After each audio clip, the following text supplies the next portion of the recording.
the only economic science worthy the name, the science which might be called the study of the needs of humanity, and of the economic means to satisfy them. Chapter 5. Food. If the coming revolution is to be a social revolution, it will be distinguished from all former uprisings not only by its aim, but also by its methods. To attain a new end, new means are required. The three great popular movements which we have seen in France during the last 100 years differ from each other in many ways. But they have one common feature. In each case the people strove to overturn the old regime, and spent their heart's blood for the cause. Then, after having borne the brunt of the battle, they sank again into obscurity. The government, composed of men more or less honest, was formed and undertook to organize the Republic in 1793, Labor in 1848, and the Free Commune in 1871. Imbued with Jacobin ideas, this government occupied itself first of all with political questions, such as the reorganization of the machinery of government, the purifying of the administration, the separation of church and state, civic liberty, and such matters. It is true the workmen's clubs kept an eye on the members of the new government, and often imposed their ideas on them. But even in these clubs, whether the leaders belonged to the middle or to the working classes, it was always middle-class ideas which prevailed. They discussed various political questions at great length, but forgot to discuss the question of bread. Great ideas sprang up at such times, ideas that have moved the world. Words were spoken which still stir our hearts, at the interval of a century. But the people were starving in the slums. From the very commencement of the revolution, industry inevitably came to a stop. The circulation of produce was checked, and capital concealed itself. The master, the employer, had nothing to fear at such times. He battened on his dividends, if indeed he did not speculate on the wretchedness around. But the wage earner was reduced to live from hand to mouth. One knocked at the door. Famine was abroad in the land, such famine as had hardly been seen under the old regime. The Girondists are starving us. 11 was the cry in the workmen's quarters in 1793, and thereupon the Girondists were guillotined, and full powers were given to the Mountain and to the Commune. The Commune indeed concerned itself with the question of bread, and made heroic efforts to feed Paris. At Lyon, Fauché and Colot boys established city granaries, but the sums spent on filling them were woefully insufficient. The town councils made great efforts to procure corn. The bakers who hoarded flour were hanged. And still the people lacked bread. Then they turned on the royalist conspirators and laid the blame at their door. They guillotined a dozen or 15 a day, servants and duchesses alike, especially servants, for the duchesses had gone to Coblentz. But if they had guillotined 100 dukes and viscounts every day, it would have been equally hopeless. The want only grew. For the wage earner cannot live without his wage, and the wage was not forthcoming. What difference could 1,000 corpses more or less make to him? Then the people began to grow weary. So much for your vaunted revolution. You are more wretched than ever before, whispered the reactionary in the ears of the worker. And little by little the rich took courage, emerged from their hiding places, and flaunted their luxury in the face of the starving multitude. They dressed up like scented fops and said to the workers, "Come, enough of this foolery. What have you gained by rebellion?" 11, sick at heart, his patience at an end, the revolutionary had at last to admit to himself that the cause was lost once more. He retreated into his hovel and awaited the worst. Then reaction proudly asserted itself, and accomplished a politic stroke. The revolution dead, nothing remained but to trample its corpse underfoot. The White Terror began. Blood flowed like water. The guillotine was never idle. The prisons were crowded, while the pageant of rank and fashion resumed its old course, and went on as merrily as before. This picture is typical of all our revolutions. In 1848 the workers of Paris placed 3 months of starvation at the service of the Republic, and then, having reached the limit of their powers, they made one last desperate effort, an effort which was drowned in blood. In 1871 the Commune perished for lack of combatants. It had taken measures for the separation of church and state, but it neglected, alas, until too late, to take measures for providing the people with bread. And so it came to pass in Paris that elegantes and fine gentlemen could spurn the Confederates, and bid them go sell their lives for a miserable pittance, and leave their betters to feast at their ease in fashionable restaurants. At last the Commune saw its mistake, and opened communal kitchens. But it was too late. Its days were already numbered, and the troops of Versailles were on the ramparts. Bread, it is bread that the revolution needs. 11 Let others spend their time in issuing pompous proclamations, in decorating themselves lavishly with official gold lace, and in talking about political liberty. Be it ours to see, from the first day of the revolution to the last, in all the provinces fighting for freedom, that there is not a single man who lacks bread, not a single woman compelled to stand with the weariful crowd outside the bakehouse door, that haply a coarse loaf may be thrown to her in charity. Not a single child pining for want of food. It has always been the middle-class idea to harangue about great principles, great lies rather. The idea of the people will be to provide bread for all, and while middle-class citizens and workmen infested with middle-class ideas admire their own rhetoric in the talking shops, and practical people are engaged in endless discussions on forms of government, we, the utopian dreamers, we shall have to consider the question of daily bread. We have the temerity to declare that all have a right to bread, that there is bread enough for all, and that with this watchword of bread for AI the revolution will triumph. That we are utopians is well known. So utopian are we that we go the length of believing that the revolution can and ought to assure shelter, food, and clothes to all, an idea extremely displeasing to middle-class citizens, whatever their party color. For they are quite alive to the fact that it is not easy to keep the upper hand of a people whose hunger is satisfied. Hail the same, we maintain our contention. Bread must be found for the people of the revolution, and the question of bread must take precedence of all other questions. If it is settled in the interest of the people, the revolution will be on the right road. For in solving the question of bread, we must accept the principle of equality, which will force itself upon us to the exclusion of every other solution. It is certain that the coming revolution in respect to the revolution of 1848 will burst upon us in the middle of a great industrial crisis. Things have been seething for half a century now, and can only go from bad to worse. Everything tends that way, new nations entering the lists of international trade and fighting for possession of the world's markets, wars, taxes ever increasing, national debts, the insecurity of the morrow, and huge colonial undertakings in every corner of the globe. There are millions of unemployed workers in Europe at this moment. It will be still worse when revolution like and that has burst upon us and spread like fire laid to a train of gunpowder. The number of the out-of-works will be doubled as soon as barricades are erected in Europe and the United States. What is to be done to provide these multitudes with bread? We do not know whether the folk who call themselves practical people have ever asked themselves this question in all its nakedness. But we do know that they wish to maintain the wage system, and we must therefore expect to have national workshops and public works vaunted as a means of giving food to the unemployed. Because national workshops were opened in 1789 and in 1793, because the same means were resorted to in 1848, because Napoleon 111 succeeded in contenting the Parisian proletariat for 18 years by giving them public works, which cost Paris today its debt of £80,000, 000, and its municipal tax of £3 or £4 a head. Because this excellent method of taming the beast was customary in Rome, and even in Egypt 4,000 years ago, and lastly, because despots, kings, and emperors have always employed the ruse of throwing a scrap of food to the people to gain time to snatch up the whip, it is natural that practical men should extol this method of perpetuating the wage system.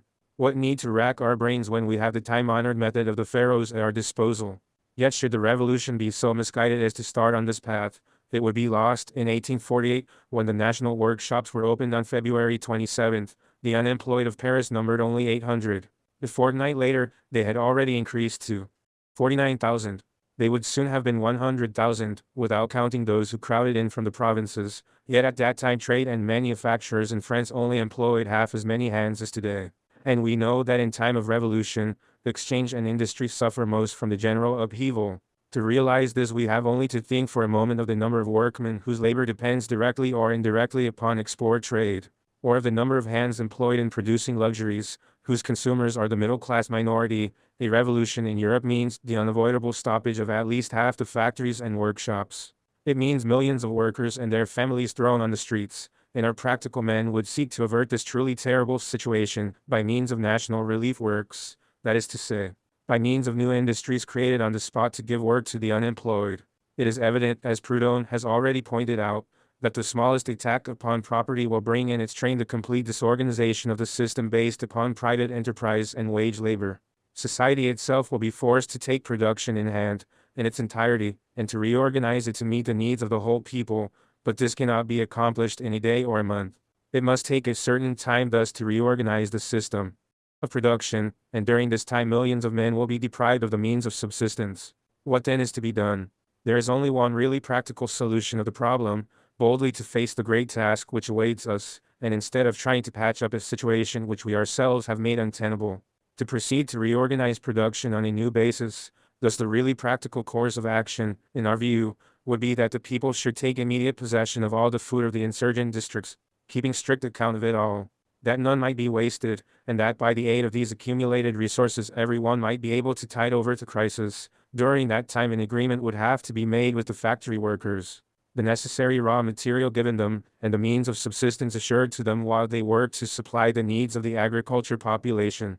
For we must not forget that while France weaves silks and satins to deck the wives of German financiers, the Empress of Russia, and the Queen of the Sandwich Islands, and while Paris fashions wonderful trinkets and playthings for rich folk all the world over, 2/3 of the French peasantry have not proper lamps to give them light, or the implements necessary for modern agriculture. Lastly, unproductive land, of which there is plenty, would have to be turned to the best advantage. Poor soils enriched, and rich soils, which yet, under the present system, do not yield a quarter, no, nor a tenth of what they might produce, submitted to intensive culture and tilled with as much care as a market garden or a flower plot. It is impossible to imagine any other practical solution of the problem, and, whether we like it or not, sheer force of circumstances will bring it to pass. The most prominent characteristic of capitalism is the wage system, which in brief amounts to this.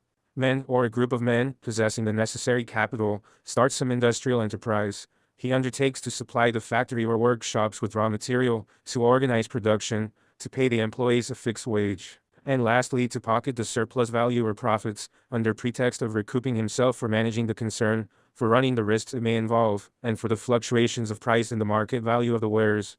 To preserve this system, those who now monopolize capital will be ready to make certain concessions, to share, for example, a part of the profits with the workers, or rather to establish a sliding scale, which would oblige them to raise wages when prices were high.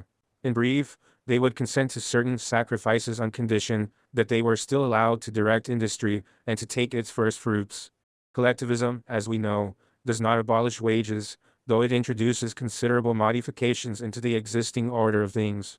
It only substitutes the state, that is to say, representative government, national or local, for the individual employer of labor.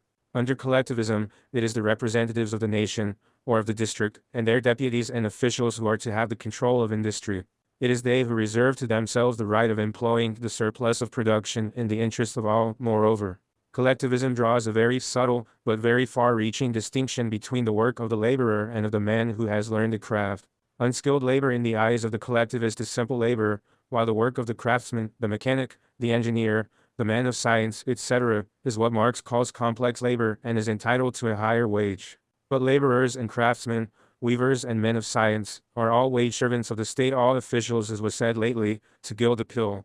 The coming revolution can render no greater service to humanity than to make the wage system, in all its forms, an impossibility, and to render communism, which is the negation of wage slavery, the only possible solution, for even admitting that the collectivist modification of the present system is possible, if introduced gradually, during a period of prosperity and peace, though for my part I question its practicability even under such conditions, it would become impossible in a period of revolution, when the need of feeding hungry millions springs up with the first call to arms. A political revolution can be accomplished without shaking the foundations of industry, but a revolution where the people lay hands upon property will inevitably paralyze exchange and production. Millions of public money would not suffice for wages to the millions of out-of-works. This point cannot be too much insisted upon. The reorganization of industry on a new basis, and we shall presently show how tremendous this problem is, cannot be accomplished in a few days, nor, on the other hand, will the people submit to be half-starved for years in order to oblige the theorists who uphold the wage system. To tide over the period of stress, they will demand what they have always demanded in such cases: communization of supplies, the giving of rations. It will be in vain to preach patience. The people will be patient no longer, and if food is not put in common, they will plunder the bakeries. If the people are not strong enough to carry all before them, they will be shot down to give collectivism a fair field for experiment. To this an order must be maintained at any price: order, discipline, obedience. And as the capitalists will soon realize that when the people are shot down by those who call themselves revolutionists, the revolution itself will become hateful in the eyes of the masses, they will certainly lend their support to the champions of order even though they are collectivists. In such a line of conduct, the capitalists will see a means of hereafter crushing the collectivists in their turn. If order is established in this fashion, the consequences are easy to foresee. Not content with shooting down the marauders, the faction of order will search out the ringleaders of the mob. They will set up again the law courts and reinstate the hangman. The most ardent revolutionists will be sent to the scaffold. It will be 1790 over again. Do not let us forget how reaction triumphed in the last century. First the Hebertists, the madmen, were guillotined. Those whom Mignot, with the memory of the struggle fresh upon him, still called anarchists, the Dantonists soon followed them. And when the party of Robespierre had guillotined these revolutionaries, they in their turn had to mount the scaffold, whereupon the people, sick of bloodshed, and seeing the revolution lost, throw up the sponge, and let the reactionaries do their worst. If order is restored, we say, the Social Democrats will hang the anarchists, the Fabians will hang the Social Democrats, and will in their turn be hanged by the reactionaries, and the revolution will come to an end. But everything confirms us in the belief that the energy of the people will carry them far enough, and that, when the revolution takes place, the idea of anarchist communism will have gained ground. It is not an artificial idea. The people themselves have breathed it in our ear, and the number of communists is ever increasing, as the impossibility of any other solution becomes more and more evident, and if the impetus of the people is strong enough, affairs will take a very different turn.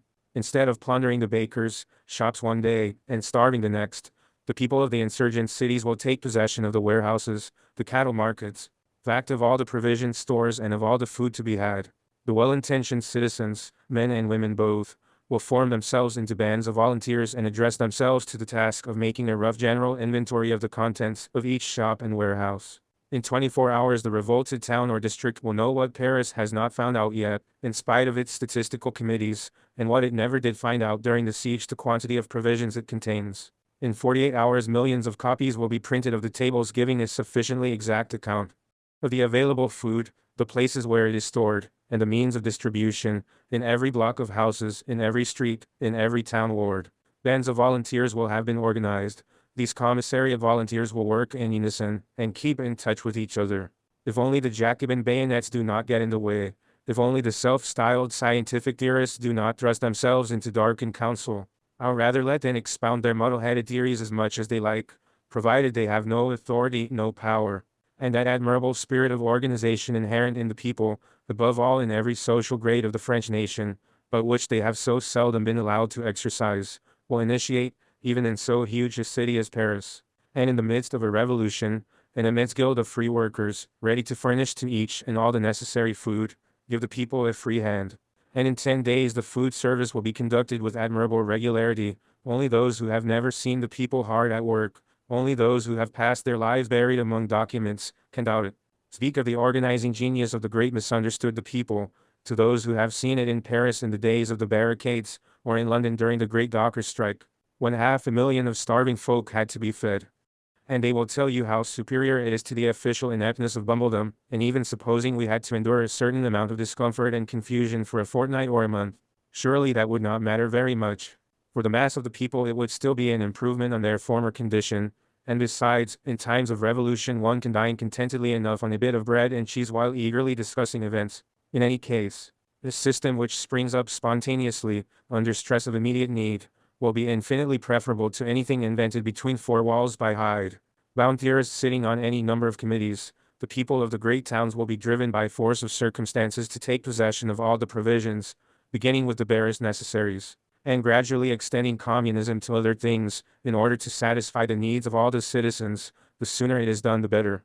The sooner it is done the less misery there will be and the less strife. But upon what basis must society be organized in order that all may share and share alike? This is the question that meets us at the outset. We answer that there are no two ways of it.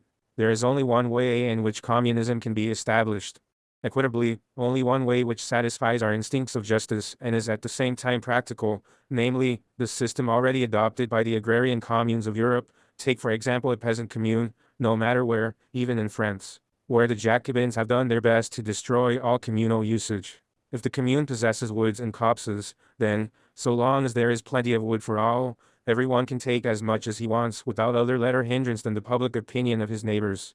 As to the timber trees, which are always scarce, they have to be carefully apportioned, the same with the communal pasture land, while there is enough and to spare. No limit is put to what the cattle of each homestead may consume, nor to the number of beasts grazing upon the pastures. Grazing grounds are not divided, nor is fodder doled out, unless there is scarcity. All the Swiss communes, and many of those in France and Germany too, wherever there is communal pasture land, practice this system, and in the countries of Eastern Europe, where there are great forests and no scarcity of land, you find the peasants felling the trees as they need them, and cultivating as much of the soil as they require, without any thought of limiting each man's share of timber or of land. But the timber will be divided, and the land parceled out to each household according to its needs, as soon as either becomes scarce, as is already the case in Russia. In a word, the system is this: no stint or limit to what the community possesses in abundance. but equal sharing and dividing of those commodities which are scarce or apt to run short. Of the 350 millions who inhabit Europe, 200 millions still follow the system of natural communism. It is a fact worth remarking that the same system prevails in the great towns in the distribution of one commodity at least, which is found in abundance. The water supplied to each house, as long as there is no fear of the supply running short, no water company thinks of checking the consumption of water in each house. Take what you please. But during the great droughts, if there is any fear of supply failing, the water companies know that all they have to do is to make known the fact, by means of a short advertisement in the papers, and the citizens will reduce their consumption of water and not let it run to waste. But if water were actually scarce, what would be done? Recourse would be had to a system of rations. Such a measure is so natural, so inherent in common sense, that Paris twice asked to be put on rations during the 2 sieges which it underwent in 1871. Is it necessary to go into details, to prepare tables showing how the distribution of rations may work, to prove that it is just and equitable, infinitely more just and equitable than the existing state of things? All these tables and details will not serve to convince those of the middle classes, nor, alas, those of the workers tainted with middle-class prejudices, who regard the people as a mob of savages ready to fall upon and devour each other, directly the government ceases to direct affairs. But those only who have never seen the people resolve and act on their own initiative could doubt for a moment that if the masses were masters of the situation, they would distribute rations to each and all in strictest accordance with justice and equity. If you were to give utterance, in any gathering of people, to the opinion that delicacies, game and such like should be reserved for the fastidious palates of aristocratic idlers, and black bread given to the sick in the hospitals, you would be hissed. But say at the same gathering, preach at the street corners and in the marketplaces, that the most tempting delicacies ought to be kept for the sick and feeble, especially for the sick. Say that if there are only 5 brace of partridge in the entire city, and only 1 case of sherry wine, they should go to sick people and convalescents. Say that after the sick come the children. For them the milk of the cows and goats should be reserved if there is not enough for all. To the children, and the aged the last piece of meat, and to the strong men dry bread. If the community be reduced to that extremity, say, in a word, that if this or that article of consumption runs short, and has to be doled out, to those who have most need most should be given. Say that and see if you do not meet with universal agreement. The man who is full-fed does not understand this, but the people do understand, have always understood it, and even the child of luxury, if he is thrown on the street and comes into contact with the masses, even he will learn to understand. The theorists, for whom the soldier's uniform and the barrack mess table are civilization's last word, would like no doubt to start a regime of national kitchens and Spartan broth. They would point out the advantages thereby gained, the economy in fuel and food.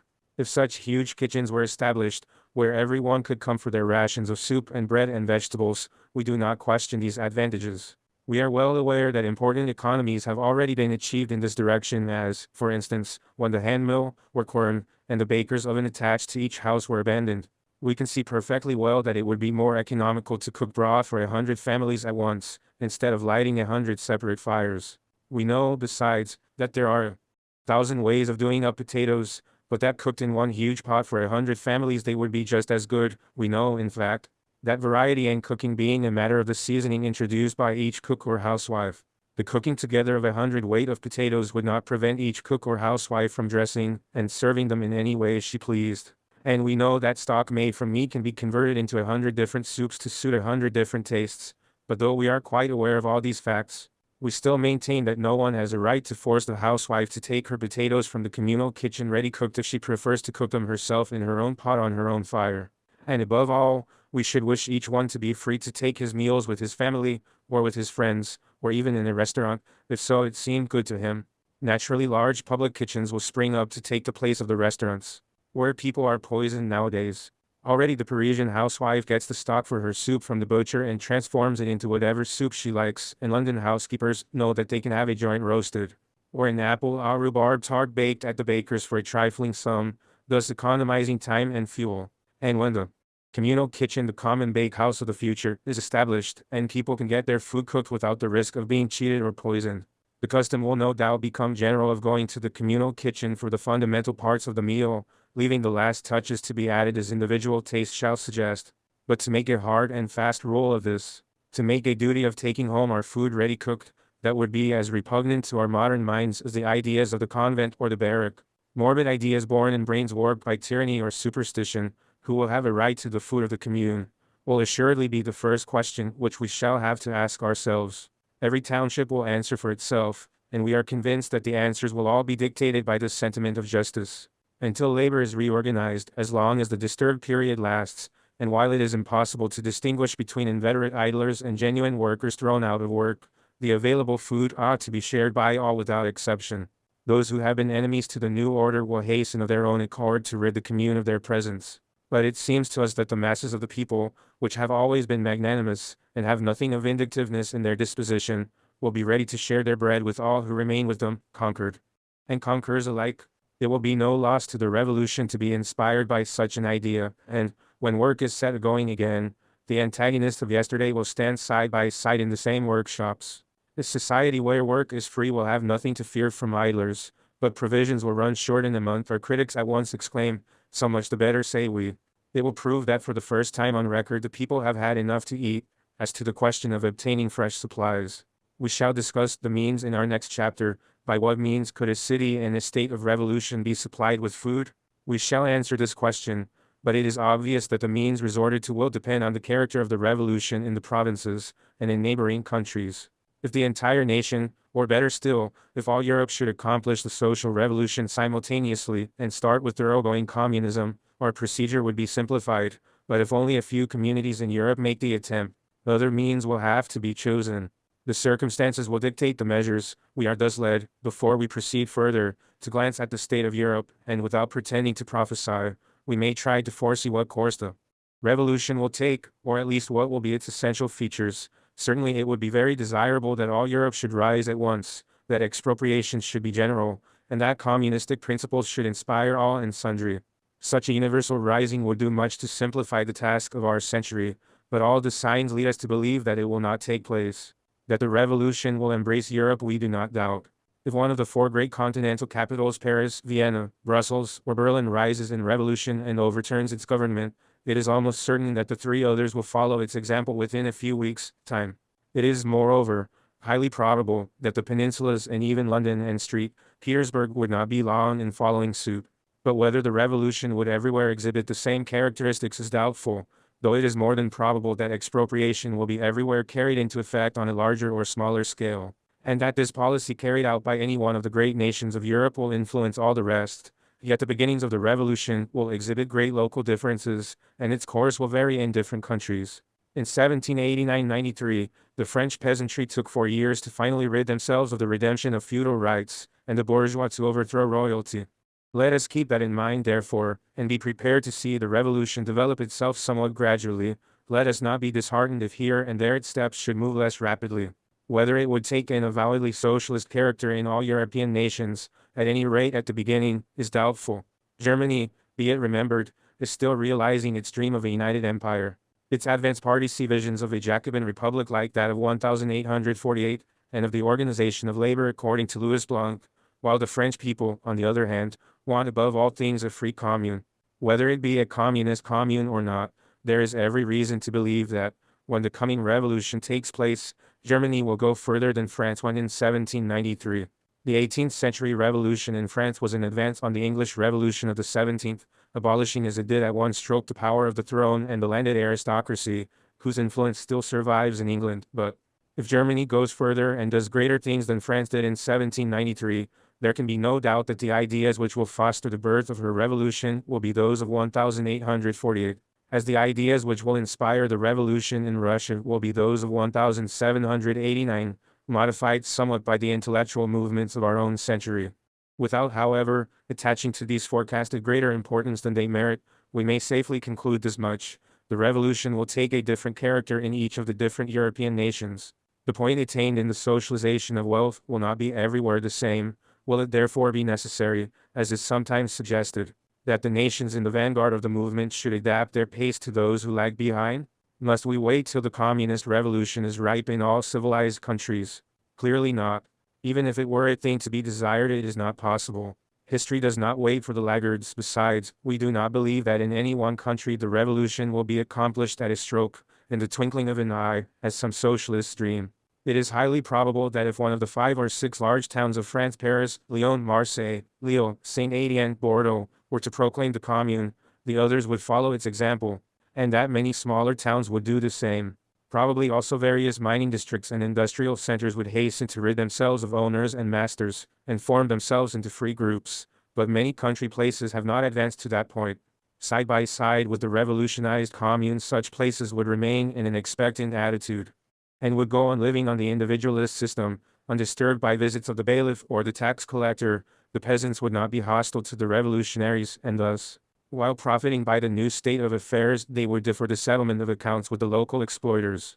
But with that practical enthusiasm which always characterizes agrarian uprisings, they would throw themselves into the task of cultivating the land, which, free from taxes and mortgages, would become so much dearer to them as to abroad. Revolution would break out everywhere, but revolution under diverse aspects, in one country state socialism, in another federation, everywhere more or less socialism.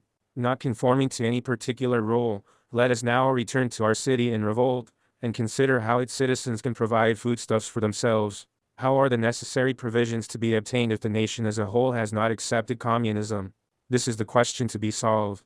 Take, for example, one of the large French towns, take the capital itself, for that matter. Paris consumes every year thousands of tons of grain, 350,000 head of oxen, 200,000 calves, 300,000 swine, and more than 2 millions of sheep, besides great quantities of game. This huge city devours, besides, 18 million pounds of butter, 172 million eggs, and other produce in like proportion. It imports flour and grain from the United States and from Russia, Hungary, Italy, Egypt, and the Indies, livestock from Germany, Italy, Spain, even Romania and Russia. And as for groceries, there is not a country in the world that it does not lay under contribution.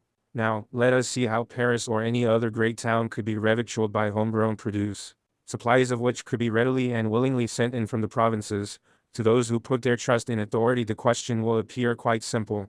They would begin by establishing a strongly centralized government, furnished with all the machinery of coercion: the police, the army, the guillotine. This government would draw up a statement of all the produce contained in France. It would divide the country into districts of supply, and then command that a prescribed quantity of some particular foodstuff be sent to such a place on such a day, and delivered at such a station, to be there received on a given day by a specified official and stored in particular warehouses. Now, we declare with the fullest conviction, not merely that such a solution is undesirable, but that it never could by any possibility be put into practice. It is wildly utopian. Pen in hand, one may dream such a dream in the study, but in contact with reality it comes to nothing, for, like all such theories, it leaves out of account the spirit of independence that is in men. The attempt would lead to a universal uprising, to 3 or 4 Vendées, to the villages rising against the towns, all the country up in arms defying the city for its arrogance in attempting to impose such a system upon the country. We have already had too much of Jacobin utopias. Let us see if some other form of organization will meet the case. In 1793 the provinces starved the large towns, and killed the revolution. And yet it is a known fact that the production of grain in France during 1792-93 had not diminished. Indeed, the evidence goes to show that it had increased. But after having taken possession of the manorial lands, after having reaped a harvest from them, the peasants would not part with their grain for paper money. They withheld their produce, waiting for a rise in the price, or the introduction of gold. The most rigorous measures of the National Convention were without avail, and even the fear of death failed to break up the ring, or force its members to sell their corn. For it is a matter of history that the commissaries of the Convention did not scruple to guillotine those who withheld their grain from the market, and pitilessly executed those who speculated in foodstuffs. All the same, the corn was not forthcoming, and the townsfolk suffered from famine. But what was offered to the husbandman in exchange for his hard toil? Assignats, scraps of paper decreasing in value every day, promises of payment, which could not be kept. The 40-pound note would not purchase a pair of boots, and the peasant, very naturally, was not anxious to barter a year's toil for a piece of paper with which he could not even buy a shirt. As long as worthless paper money, assignats or labor notes, is offered to the peasant producer, it will always be the same.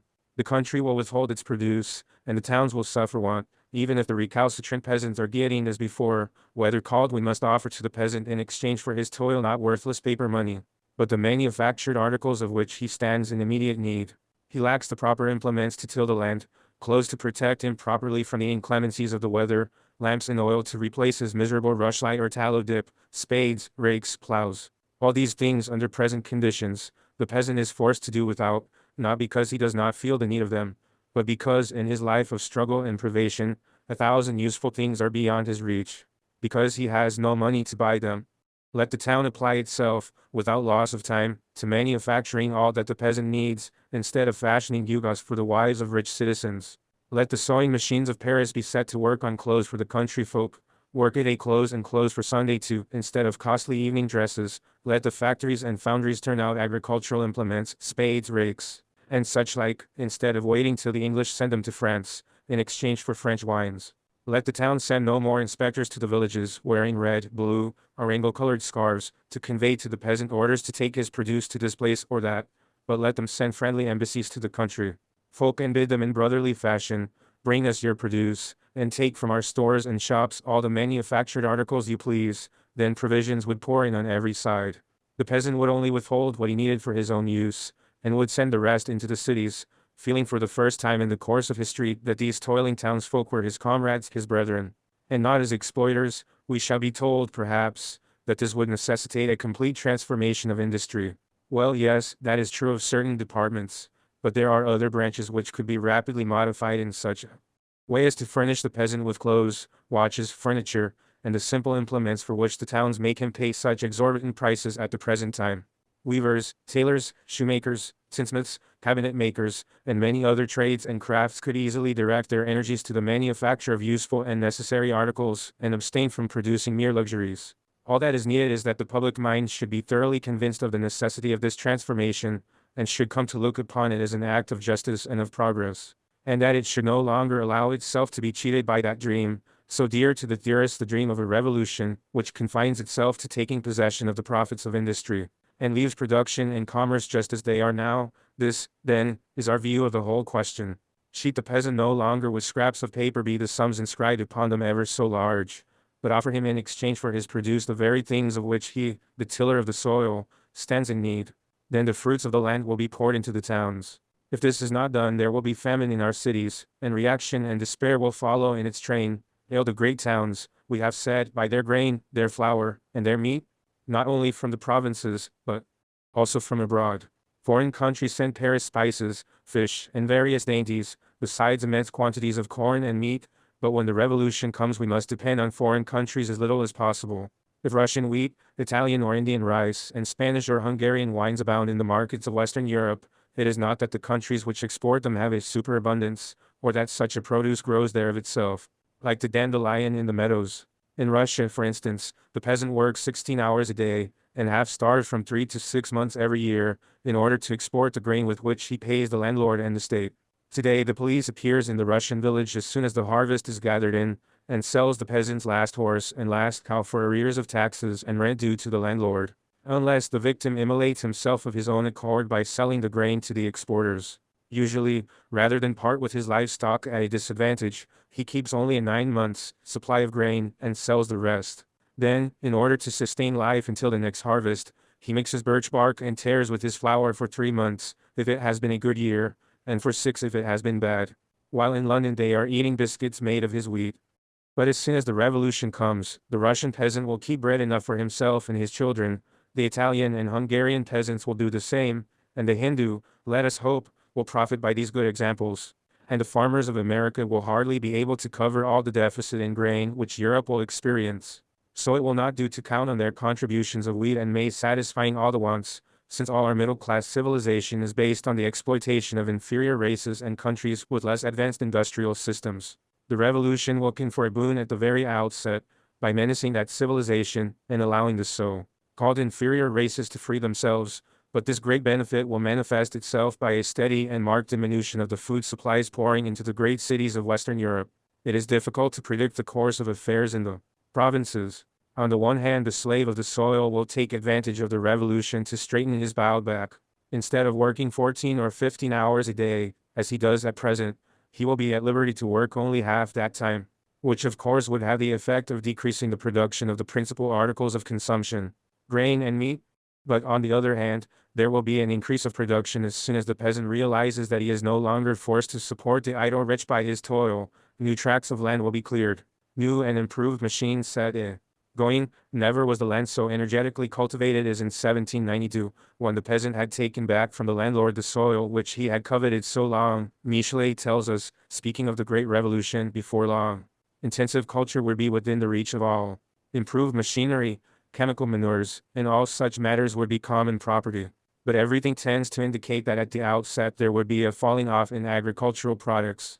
In France as elsewhere, in any case it would be wisest to count upon such a falling off of contributions from the provinces as well as from abroad. And how is this falling off to be made good? Why, in heaven's name, by setting to work ourselves. No need to rack our brains for far-fetched panaceas when the remedy lies close at hand. The large towns must undertake to till the soil, like the country districts. We must return to what biology calls the integration of functions after the division of labor, the taking up of it as a whole. This is the course followed throughout nature. Besides, philosophy apart, the force of circumstances would bring about this result.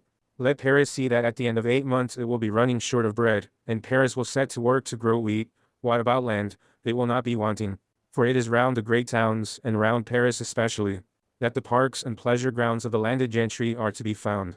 These thousands of acres only await the skilled labor of the husbandman to surround Paris with fields infinitely more fertile and productive than the steppes of southern Russia, where the soil is dried up by the sun.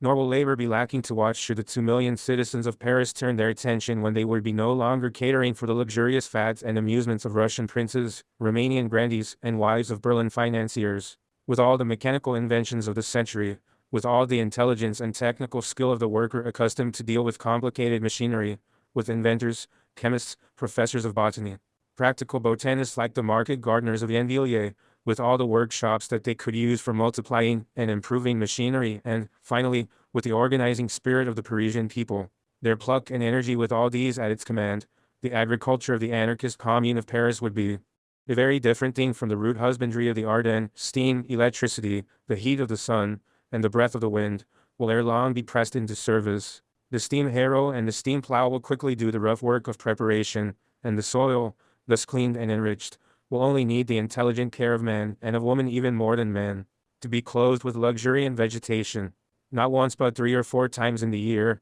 thus, learning the art of horticulture from experts, and trying experiments in different methods on small patches of soil reserved for the purpose, vying with each other to obtain the best returns, finding in physical exercise, without exhaustion or overwork, the health and strength which so often flags in cities. Women and children will gladly turn to the labor of the fields, when it is no longer a slavish drudgery, but has become pleasure, a festival, a renewal of health and joy.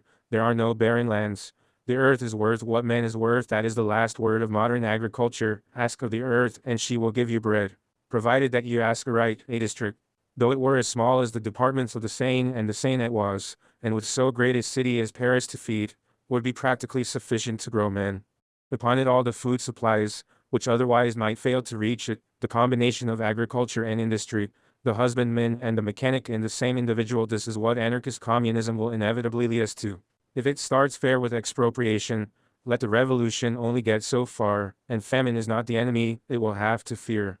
No, the danger which will menace it lies in timidity, prejudice, and half measures. The danger is where Denon saw it when he cried to France, "Dare, dare, and yet again dare."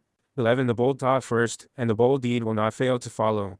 Chapter 6. Dwellings. Those who have closely watched the growth of certain ideas among the workers must have noticed that on one momentous question, the housing of the people, namely a definite conclusion is being imperceptibly arrived at.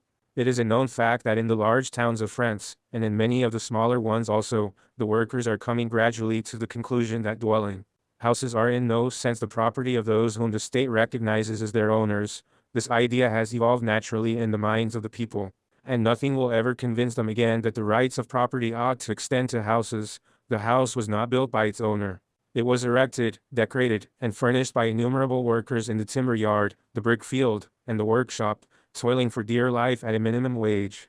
The money spent by the owner was not the product of his own toil. It was amassed, like all other riches, by paying the workers 2/3 or only a half of what was their due. Moreover, and it is here that the enormity of the whole proceeding becomes most glaring, the house owes its actual value to the profit which the owner can make out of it. Now, this profit results from the fact that his house is built in a town possessing bridges, quays, and fine public buildings, and affording to its inhabitants 1,000 comforts and conveniences unknown in villages, a town well paved, lighted with gas, in regular communication with other towns, and itself a center of industry, commerce, science, and art, a town which the work of 20 or 30 generations has gone to render habitable, healthy, and beautiful. A house in certain parts of Paris may be valued at thousands of pounds sterling, not because thousands of pounds worth of labor have been expended on that particular house, but because it is in Paris, because for centuries workmen, artists, thinkers, and men of learning and letters have contributed to make Paris what it is today, a center of industry, commerce, politics, art, and science, because Paris has a past, because, thanks to literature, the names of its streets are household words in foreign countries as well as at home, because it is the fruit of 18 centuries of toil, the work of 50 generations of the whole French nation, who, then, can appropriate to himself the tiniest plot of ground, or the meanest building, without committing a flagrant injustice, who, then, has the right to sell to any bidder the smallest portion of the common heritage. On that point, as we have said, the workers are agreed. The idea of free dwellings showed its existence very plainly during the siege of Paris, when the cry was for an abatement pure and simple of the terms demanded by the landlords. It appeared again during the Commune of 1871, when the Paris workmen expected the communal council to decide boldly on the abolition of rent. And when the new revolution comes, it will be the first question with which the poor will concern themselves, whether in time of revolution or in time of peace. The worker must be housed somehow or other. He must have some sort of roof over his head. But however tumble down and squalid your dwelling may be, there is always a landlord who can evict you. True, during the revolution he cannot find bailiffs and police sergeants to throw your rags and chattels into the street, but who knows what the new government will do tomorrow? Who can say that it will not call in the aid of force again, and set the police pack upon you to hound you out of your hovels? We have seen the Commune proclaim the remission of rents due up to the 1st of April only. After that rent had to be paid, though Paris was in a state of chaos, and industry at a standstill, so that the revolutionist had absolutely nothing to depend upon but his allowance of 15 pence a day. Now the worker must be made to see clearly that in refusing to pay rent to a landlord or owner he is not simply profiting by the disorganization of authority. He must understand that the abolition of rent is a recognized principle, sanctioned, so to speak, by popular assent, that to be housed rent-free is a right proclaimed aloud by the people. Are we going to wait till this measure, which is in harmony with every honest man's sense of justice, is taken up by the few socialists scattered among the middle-class elements, of which the provisionary government will be composed? We should have to wait long till the return of reaction. In fact, this is why, refusing uniforms and badges, outward signs of authority and servitude, remaining people among the people, the earnest revolutionists will work side by side with the masses, that the abolition of rent, the expropriation of houses, may become an accomplished fact. They will prepare the ground and encourage ideas to grow in this direction, and when the fruit of their labors is ripe, the people will proceed to expropriate the houses without giving heed to the theories which will certainly be thrust in their way, theories about paying compensation to landlords, and finding first the necessary funds. On the day that the expropriation of houses takes place, on that day, the exploited workers will have realized that the new times have come, that labor will no longer have to bear the yoke of the rich and powerful, that equality has been openly proclaimed, that those and revolution is a real fact and not a theatrical make-believe. Like so many others preceding it, if the idea of expropriation be adopted by the people, it will be carried into effect, in spite of all the insurmountable obstacles with which we are menaced. Of course, the good folk in new uniforms, seated in the official armchairs of the Hotel de Ville, will be sure to busy themselves in heaping up obstacles. They will talk of giving compensation to the landlords, of preparing statistics, and drawing up long reports. Yes, they would be capable of drawing up reports long enough to outlast the hopes of the people, who, after waiting and starving in enforced idleness, and seeing nothing come of all these official researches, would lose heart and faith in the revolution and abandon the field to the reactionaries. The new bureaucracy would end by making expropriation hateful in the eyes of all. Here, indeed, is a rock which might shipwreck our hopes. But if the people turn a deaf ear to the specious arguments used to dazzle them, and realize that new life needs new conditions, and if they undertake the task themselves, then expropriation can be effected without any great difficulty. But how? How can it be done? 11. You ask us. We shall try to reply to this question, but with a reservation. We have no intention of tracing out the plans of expropriation in their smallest details. We know beforehand that all that any man, or group of men, could suggest today would be far surpassed by the reality when it comes. Men will accomplish greater things, and accomplish them better and by simpler methods than those dictated to him beforehand.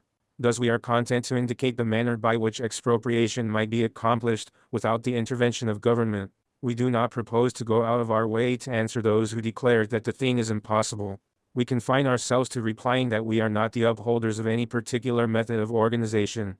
We are only concerned to demonstrate that expropriation could be effected by popular initiative, and could not be effected by any other means whatever. It seems very likely that, as soon as expropriation is fairly started, groups of volunteers will spring up in every district, street, and block of houses, and undertake to inquire into the number of flats and houses which are empty and of those which are overcrowded. The unwholesome slums and the houses which are too spacious for their occupants, and might well be used to house those who are stifled in swarming tenements. In a few days these volunteers would have drawn up complete lists for the street and the district of all the flats, tenements, family mansions and villa residences, all the rooms and suites of rooms, healthy and unhealthy, small and large, fetid dens and homes of luxury, freely communicating with each other. These volunteers would soon have their statistics complete. False statistics can be manufactured in boardrooms and offices, but true and exact statistics must begin with the individual and mount up from the simple to the complex. Then, without waiting for anyone's leave, those citizens will probably go and find their comrades who were living in miserable garrets and hovels and will say to them simply, "It is a real revolution this time, comrades, and no mistake about it. Come to such a place this evening. All the neighborhood will be there. We are going to redistribute the dwelling houses. If you are tired of your slum garret, come and choose one of the flats of 5 rooms that are to be disposed of, and when you have once moved in you shall stay, never fear." The people are up in arms, and he who would venture to evict you will have to answer to them, but every one will want a fine house or a spacious flat.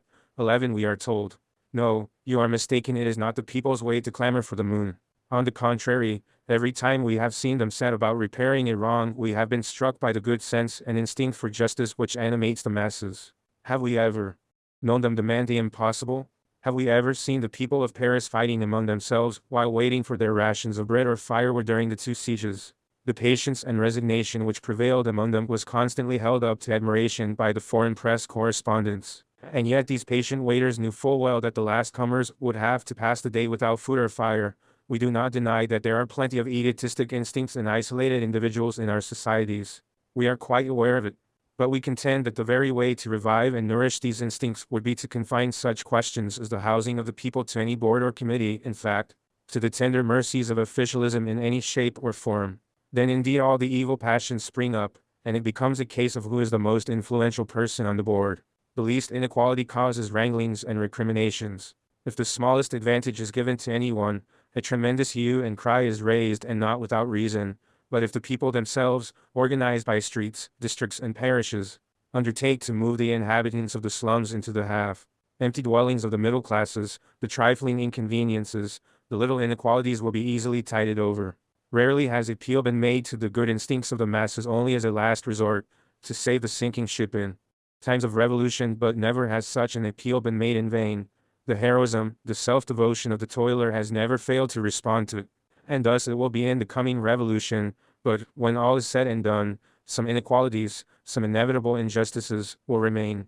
There are individuals in our societies whom no great crisis can lift out of the deep ruts of egoism in which they are sunk. The question, however, is not whether there will be injustices or no, but rather how to limit the number of them. Now all history, all the experience of the human race, and all social psychology, unite in showing that the best and fairest way is to trust the decision to those whom it concerns most nearly.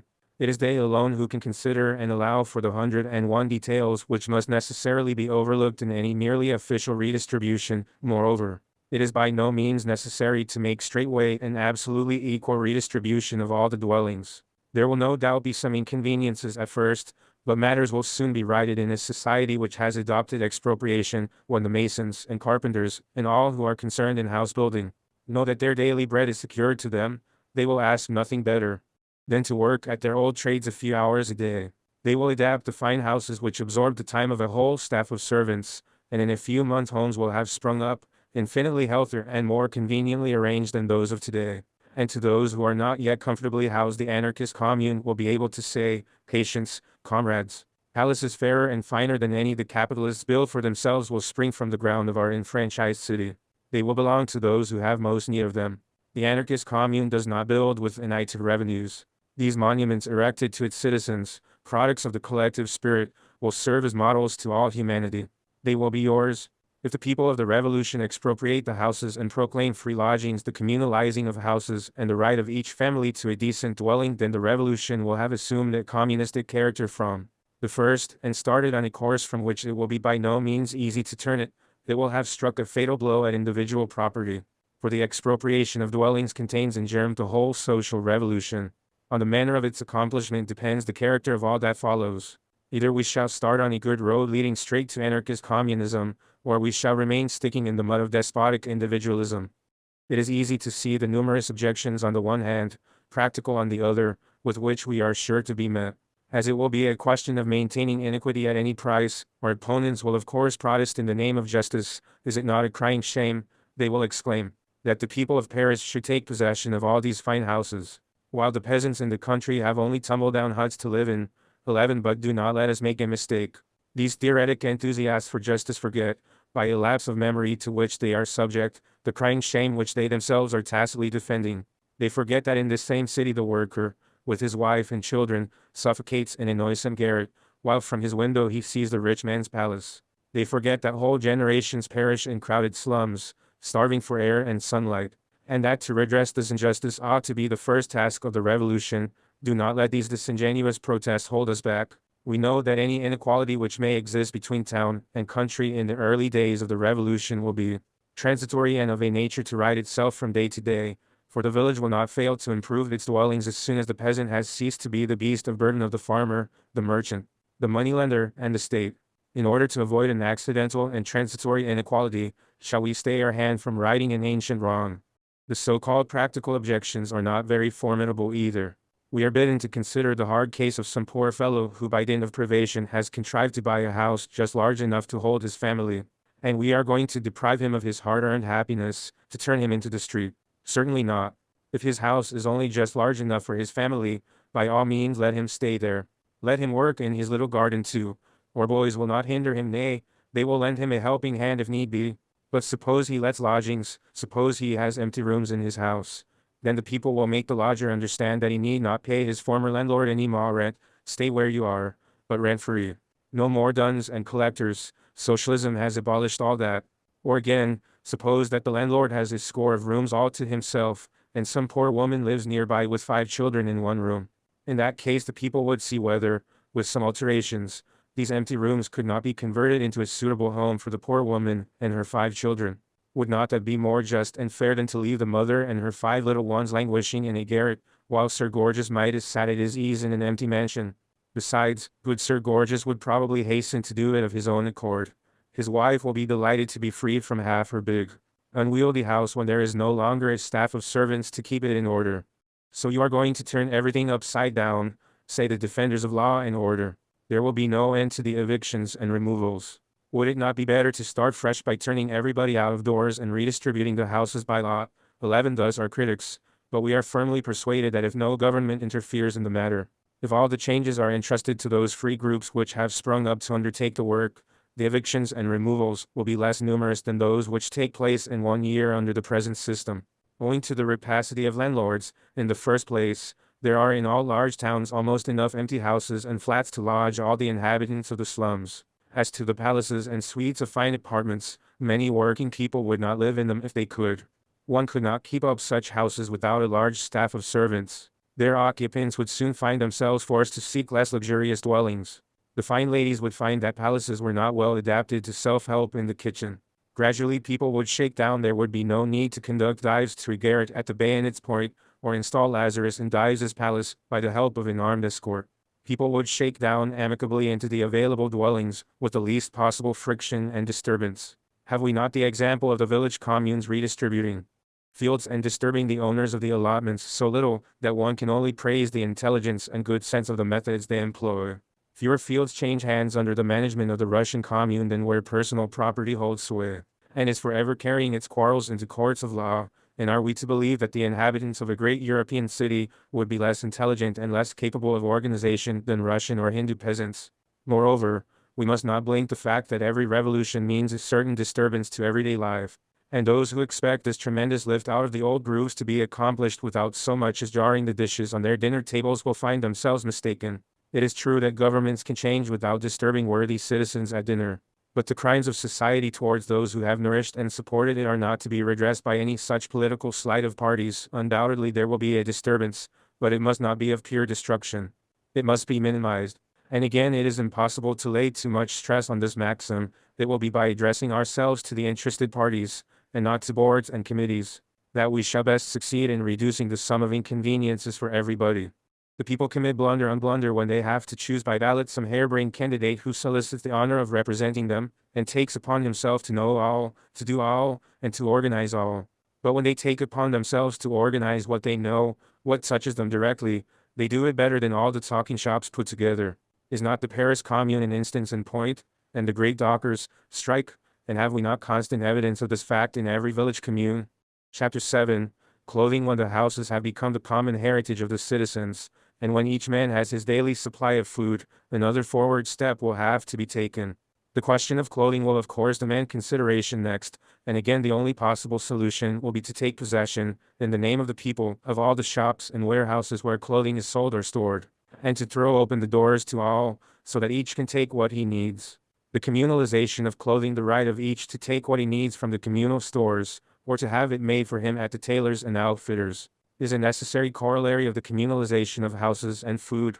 Obviously we shall not need for that to despoil all citizens of their coats, to put all the garments in a heap and draw lots for them, as our critics, with equal wit and ingenuity, suggest. Let him who has a coat keep it still, nay, if he have 10 coats, it is highly improbable that any one will want to deprive him of them, for most folk would prefer a new coat to one that has already graced the shoulders of some fat bourgeois, and there will be enough new garments and to spare, without having recourse to second-hand wardrobes, if we were to take an inventory of all the clothes and stuff for clothing accumulated in the shops and stores of the large towns. We should find probably that in Paris, Lyon, Bordeaux, and Marseille, there was enough to enable the commune to offer garments to all the citizens of both sexes, and if all were not suited at once, the communal outfitters would soon make good these shortcomings. We know how rapidly our great tailoring and dressmaking establishments work nowadays, provided as they are with machinery specially adapted for production on a large scale, but every one will want a sable lined coat or a velvet gown. 11. Exclaim our adversaries. Frankly, we do not believe it. Every woman does not dote on velvet, nor does every man dream of sable linings. Even now, if we were to ask each woman to choose her gown, we should find some to prefer a simple, practical garment to all the fantastic trimmings the fashionable world affects. Tastes change with the times, and the fashion in vogue at the time of the Revolution will certainly make for simplicity. Societies, like individuals, have their hours of cowardice, but also their heroic moments. And though the society of today cuts a very poor figure sunk in the pursuit of narrow personal interest and second-rate ideas, it wears a different air when great crises come. It has its moments of greatness and enthusiasm. Men of generous nature will gain the power which today is in the hand of jobbers. Self-devotion will spring up and noble deeds beget their like. Even the egotists will be ashamed of hanging back, and will be drawn in spite of themselves to admire, if not to imitate, the generous and brave. The Great Revolution of 1792 abounds in examples of this kind, and it is ever during such times of spiritual revival as natural to societies as to individuals, that the springtide of enthusiasm sweeps humanity onwards. We do not wish to exaggerate the part played by such noble passions, nor is it upon them that we would found our ideal of society, but we are not asking too much if we expect their aid in tiding over the first and most difficult moments. We cannot hope that our daily life will be continuously inspired by such exalted enthusiasms, but we may expect their aid at the first, and that is all we need.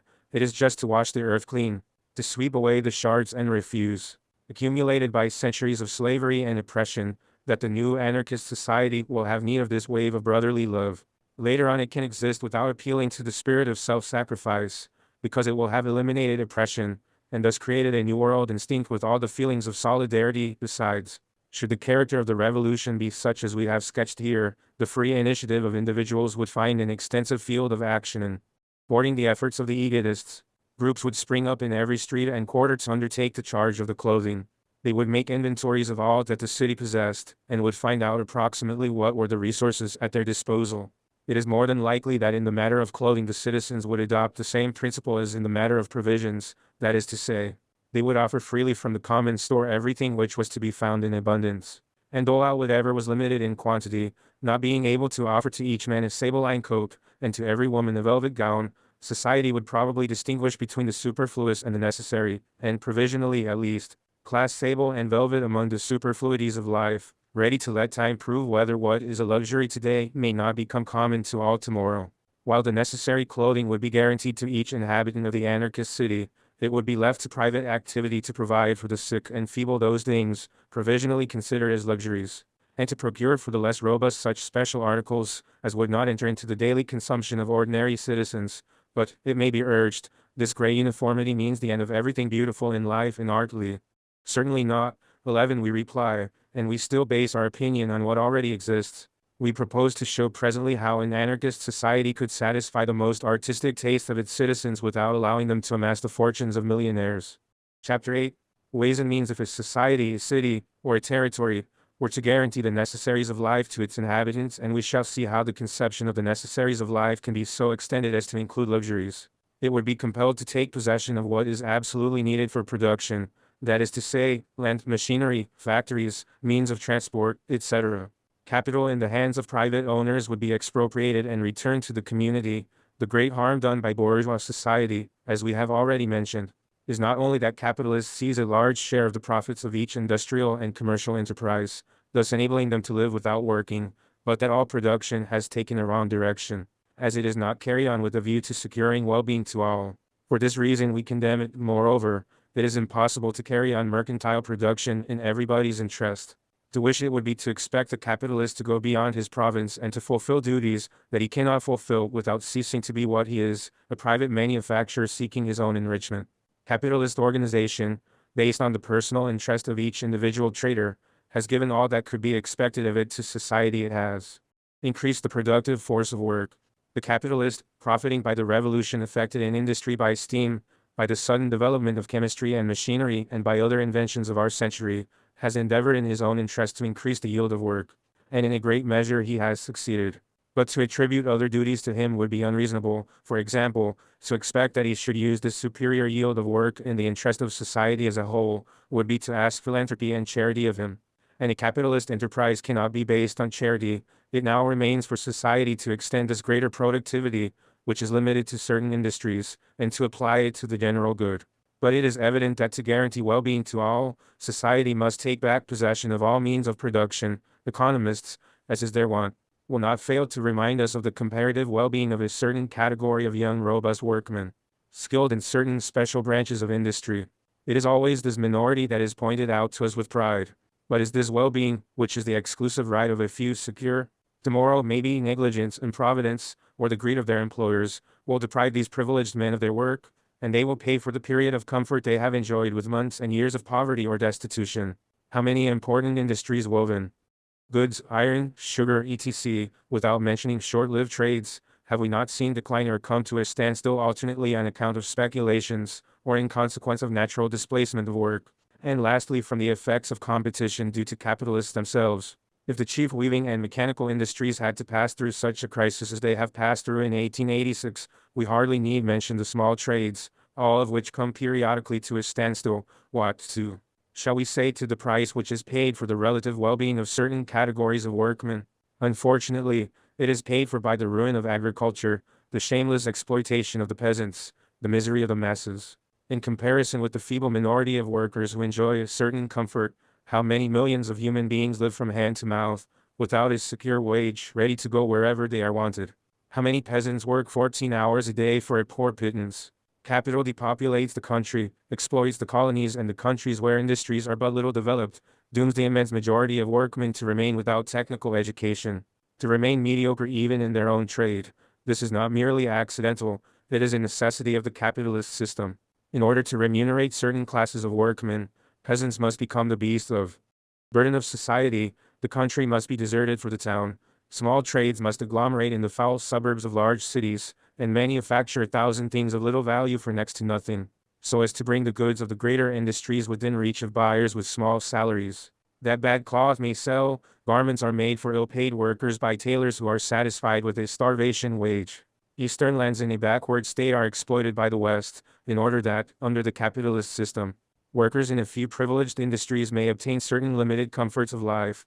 The evil of the present system is therefore not that the surplus value of production goes to the capitalist, as Robertus and Marx said, thus narrowing the socialist conception and the general view of the capitalist system. The surplus value itself is but a consequence of deeper causes. The evil lies in the possibility of a surplus value existing, instead of a simple surplus not consumed by each generation. For, that a surplus value should exist, means that men, women, and children are compelled by hunger to sell their labor for a small part of what this labor produces, and above all, of what their labor is capable of producing. But this evil will last as long as the instruments of production belong to a few. As long as men are compelled to pay tribute to property holders for the right of cultivating land or putting machinery into action, and the property holder is free to produce what bids fair to bring him in the greatest profits, rather than the greatest amount of useful commodities, well-being can only be temporarily guaranteed to a very few, and is only to be bought by the poverty of a section of society. It is not sufficient to distribute the profits realized by a trade in equal parts, if at the same time thousands of other workers are exploited. It is a case of producing the greatest amount of goods necessary to the well-being of all, with the least possible waste of human energy. This cannot be the aim of a private owner. And this is why society as a whole, taking this view of production as its ideal, will be compelled to expropriate all that enhances well-being while producing wealth. They will have to take possession of land, factories, mines, means of communication, etc., and besides, they will have to study what products will promote general well-being, as well as the ways and means of production. How many hours a day will men have to work to produce nourishing food, a comfortable home, and necessary clothing for his family? This question has often preoccupied socialists, and they generally came to the conclusion that 4 or 5 hours a day would suffice, on condition, be it well understood, that all men work. At the end of last century, Benjamin Franklin fixed the limit at 5 hours, and if the need of comfort is greater now, the power of production has augmented too, and far more rapidly. And speaking of agriculture further on, we shall see what the earth can be made to yield to man when he cultivates it scientifically, instead of throwing seed haphazard in a badly plowed soil as he mostly does today. In the great farms of Western America, some of which cover 30 square miles, but have a poorer soil than the manured soil of civilized countries, only 10 to 15 English bushels per English acre are obtained, that is to say, half the yield of European farms or of American farms in eastern states. And nevertheless, thanks to machines which enable 2 men to plow 4 English acres a day, 100 men can produce in a year all that is necessary to deliver the bread of 10,000 people at their homes during a whole year. Thus it would suffice for a man to work under the same conditions for 30 hours, say 6 half-days of 5 hours each, to have bread for a whole year, and to work 30 half-days to guarantee the same to a family of 5 people. We shall also prove by results obtained nowadays that if we had recourse to intensive agriculture, less than 6 half-days' work could procure bread, meat, vegetables, and even luxurious fruit for a whole family. And again, if we study the cost of workmen's dwellings, built in large towns today, we can ascertain that to obtain, in a large English city, a detached little house, as they are built for workmen, from 1,400 to 1,800 half-days, work of 5 hours would be sufficient. As a house of that kind lasts 50 years at least, it follows that 28 to 36 half-days, work a year would provide well-furnished, healthy quarters, with all necessary comfort for a family. Whereas when hiring the same apartment from an employer, the workman pays 75 to 100 days, work per year. Mark that these figures represent the maximum of what a house costs in England today, being given the defective organization of our societies. In Belgium, workmen's cities have been built far cheaper. Taking everything into consideration, we are justified in affirming that in a well-organized society 30 or 40 half-days, work a year will suffice to guarantee a perfectly comfortable home. There now remains clothing, the exact value of which is almost impossible to fix, because the profits realized by a swarm of middlemen cannot be estimated. Let us take cloth for example, and add up all the deductions made by landowners, sheep owners, wool merchants, and all their intermediate agents, then by railway companies, millowners, weavers, dealers in ready-made clothes, sellers and commission agents, and you will get an idea of what is paid to a whole swarm of capitalists for each article of clothing. That is why it is perfectly impossible to say how many days' work an overcoat that you pay £3 or £4 in a large London shop represents. What is certain is that with present machinery, they no doubt manage to manufacture an incredible amount of goods. A few examples will suffice. Thus in the United States, in 751 cotton mills, for spinning and weaving, 175,000 men and women produce 2,033,000,000 yards of cotton goods, besides a great quantity of thread. On the average, more than 12,000 yards of cotton goods alone are obtained by a 300 days, work of 9½ hours each, say 40 yards of cotton in 10 hours. Admitting that a family needs 200 yards a year at most, this would be equivalent to 50 hours, work, say 10 half-days of 5 hours each. And we should have thread besides, that is to say, cotton to sew with, and thread to weave cloth with, so as to manufacture woolen stuffs mixed with cotton, as to the results obtained by weaving alone. The official statistics of the United States teach us that in 1870 if workmen worked 13 to 14 hours a day, they made 10,000 yards of white cotton goods in a year. 13 years later they wove 30,000 yards by working only 55 hours a week. Even in printed cotton goods they obtained, weaving and printing included, 32,000 yards and 2,670 hours of work a year, say about 12 yards an hour. Thus to have your 200 yards of white and printed cotton goods 17 hours work a year would suffice. It is necessary to remark that raw material reaches these factories in about the same state as it comes from the fields, and that the transformations gone through by the piece before it is converted into goods are completed in the course of these 17 hours. But to buy these 200 yards from the tradesman, the well-paid workman must give at the very least 10 to 15 days, work of 10 hours each, say 100 to 150 hours. As to the English peasant, he would have to toil for a month, or a little more, to obtain this luxury. By this example we already see that by working 50 half-days per year in a well-organized society, we could dress better than the lower middle classes do today, but with all this we have only required 60 half-days, work of 5 hours each to obtain the fruits of the earth, 40 for housing, and 50 for clothing, which only makes half a year's work, as the year consists of 300 working days if we deduct holidays. There remain still 150 half-days, work which could be made use of for other necessaries of life, wine, sugar, coffee, tea, furniture, transport, etc., etc. It is evident that these calculations are only approximative, but they can also be proved in another way.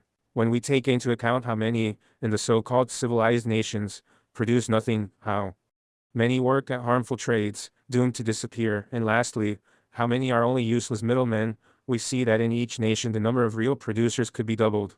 And if, instead of every 10 men, 20 were occupied in producing useful commodities, and if society took the trouble to economize human energy, those 20 people would only have to work 5 hours a day without production decreasing.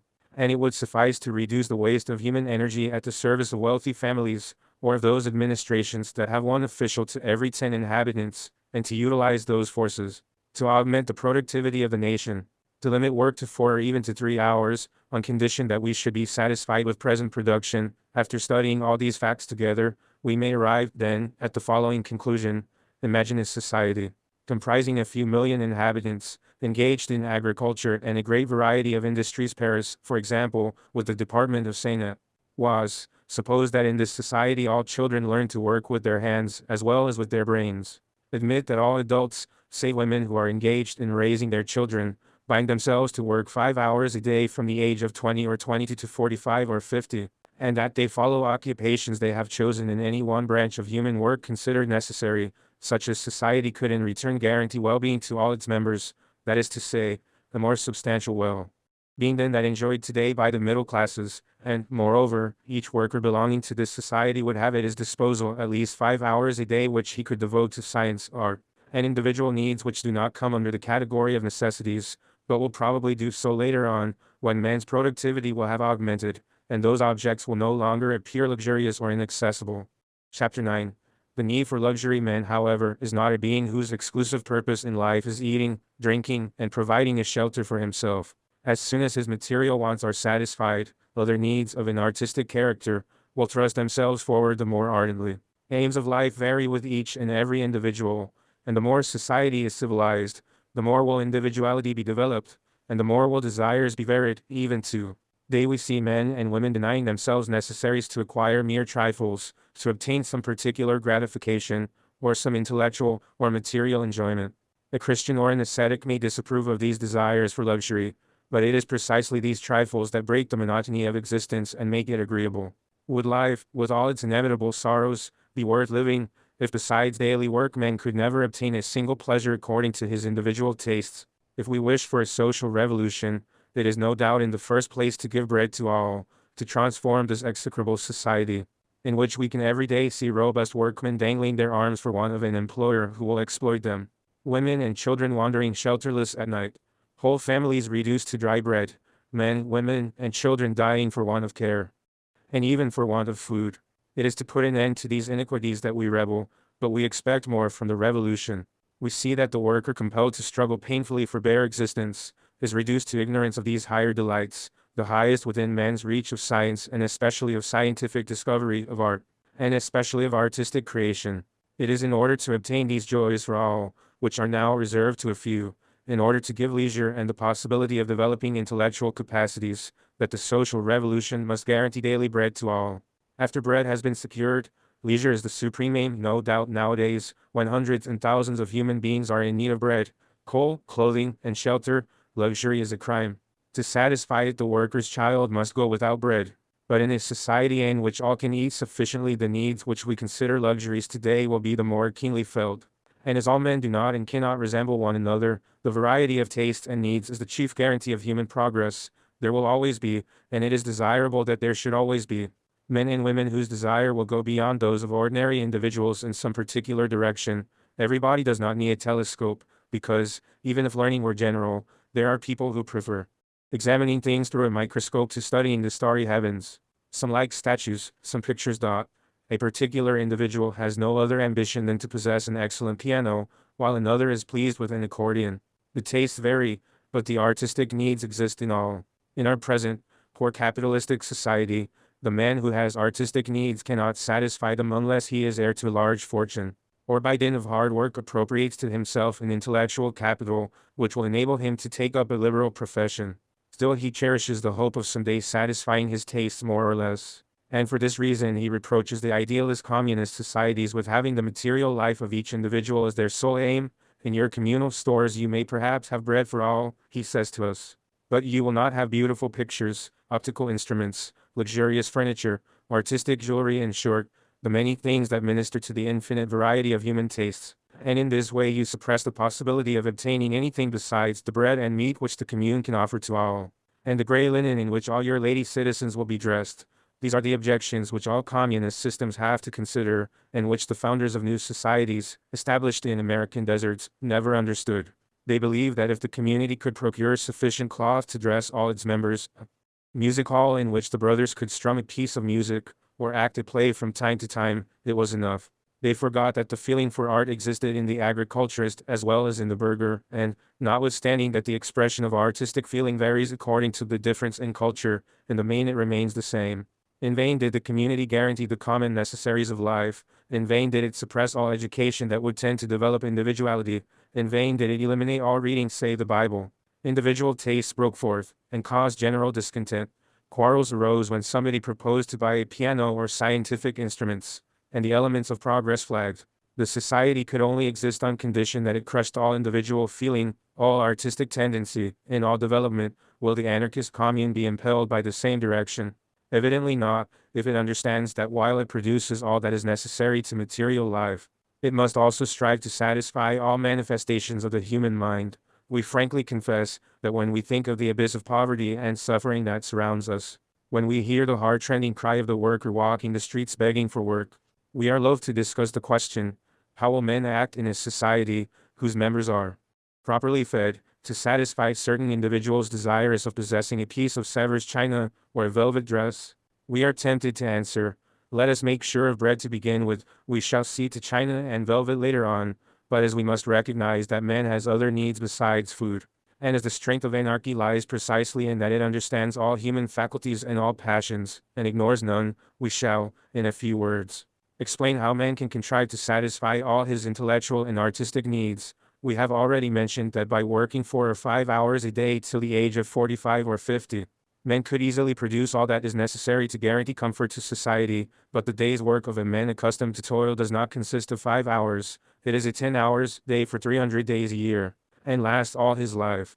Of course, when a man is harnessed to a machine, his health is soon undermined and his intelligence is blunted.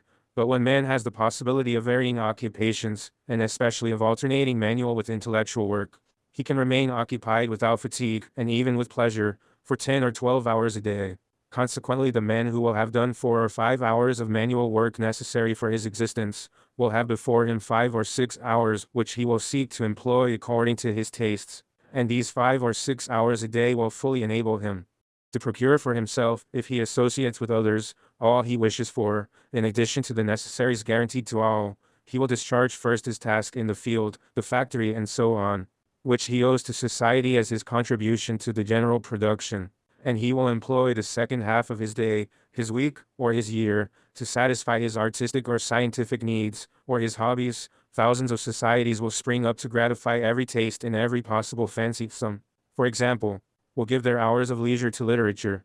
They will then form groups comprising authors, compositors, printers, engravers, draftsmen, all pursuing a common aim: the propagation of ideas that are dear to them. Nowadays an author knows that there is a beast of burden, the worker, to whom, for the sum of a few shillings a day, he can entrust the printing of his books, but he hardly cares to know what a printing office is like.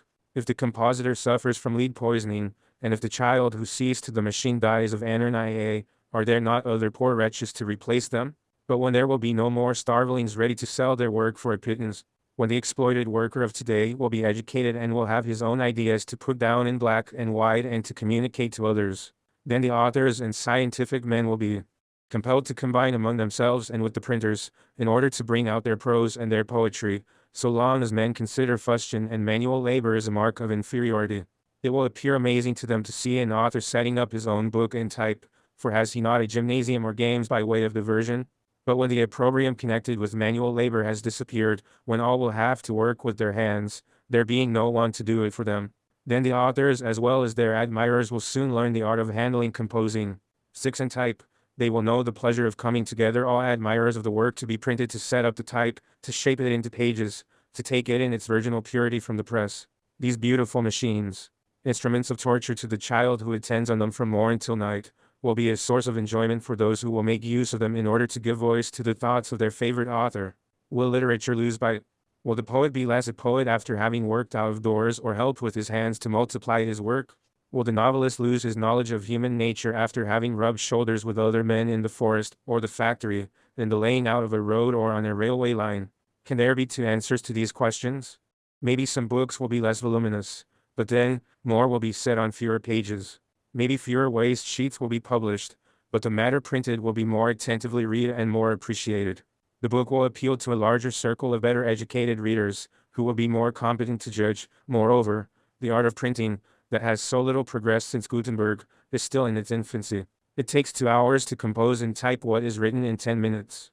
But more expeditious methods of multiplying thought are being sought after, and will be discovered. What a pity every author does not have to take his share in the printing of his works. What progress printing would have already made. We should no longer be using the movable letters, as in the 17th century. Is it a dream to conceive a society in which all, having become producers, all having received an education that enables them to cultivate science or art, and all having leisure to do so, men would combine to publish the works of their choice, by contributing each his share of manual work? We have already hundreds of learned, literary, and other societies, and these societies are nothing but voluntary groups of men, interested in certain branches of learning and associated for the purpose of publishing their works. The authors who write for the periodicals of these societies are not paid, and the periodicals are not for sale. They are sent gratis to all quarters of the globe, to other societies, cultivating the same branches of learning. This member of the society may insert in its review a one-page note summarizing his observations. Another may publish therein an extensive work, the results of long years of study, while others will confine themselves to consulting the review as a starting point for further research. It does not matter. All these authors and readers are associated for the production of works in which all of them take an interest. It is true that a learned society, like the individual author, goes to a printing office where workmen are engaged to do the printing. Nowadays, those who belong to the learned societies despise manual labor, which indeed is carried on under very bad conditions, but a community which would give a generous philosophic and scientific education to all its members, would know how to organize manual labor in such a way that it would be the pride of humanity. Its learned societies would become associations of explorers, lovers of science, and workers, all knowing a manual trade and all interested in science. If, for example, the society is studying geology, all will contribute to the exploration of the Earth's strata. Each member will take his share in research, and 10,000 observers where we have now only 100, will do more in a year than we can do in 20 years. And when their works are to be published, 10,000 men and women, skilled in different trades, will be ready to draw maps, engrave designs, compose, and print the books. With gladness will they give their leisure in summer to exploration, in winter to indoor work. And when their works appear, they will find not only 100, but 10,000 readers interested in their common work. This is the direction in which progress is already moving, even today. When England felt the need of a complete dictionary of the English language, the birth of a lettré, who would devote his life to this work, was not waited for. Volunteers were appealed to, and 1,000 men offered their services, spontaneously and gratuitously, to ransack the libraries, to take notes, and to accomplish in a few years a work which one man could not complete in his lifetime. In all branches of human intelligence the same spirit is breaking forth, and we should have a very limited knowledge of humanity could we not guess that the future is announcing itself in such tentative cooperation, which is gradually taking the place of individual work. For this dictionary to be a really collective work, it would have required that many volunteer authors, printers and readers should have worked in common.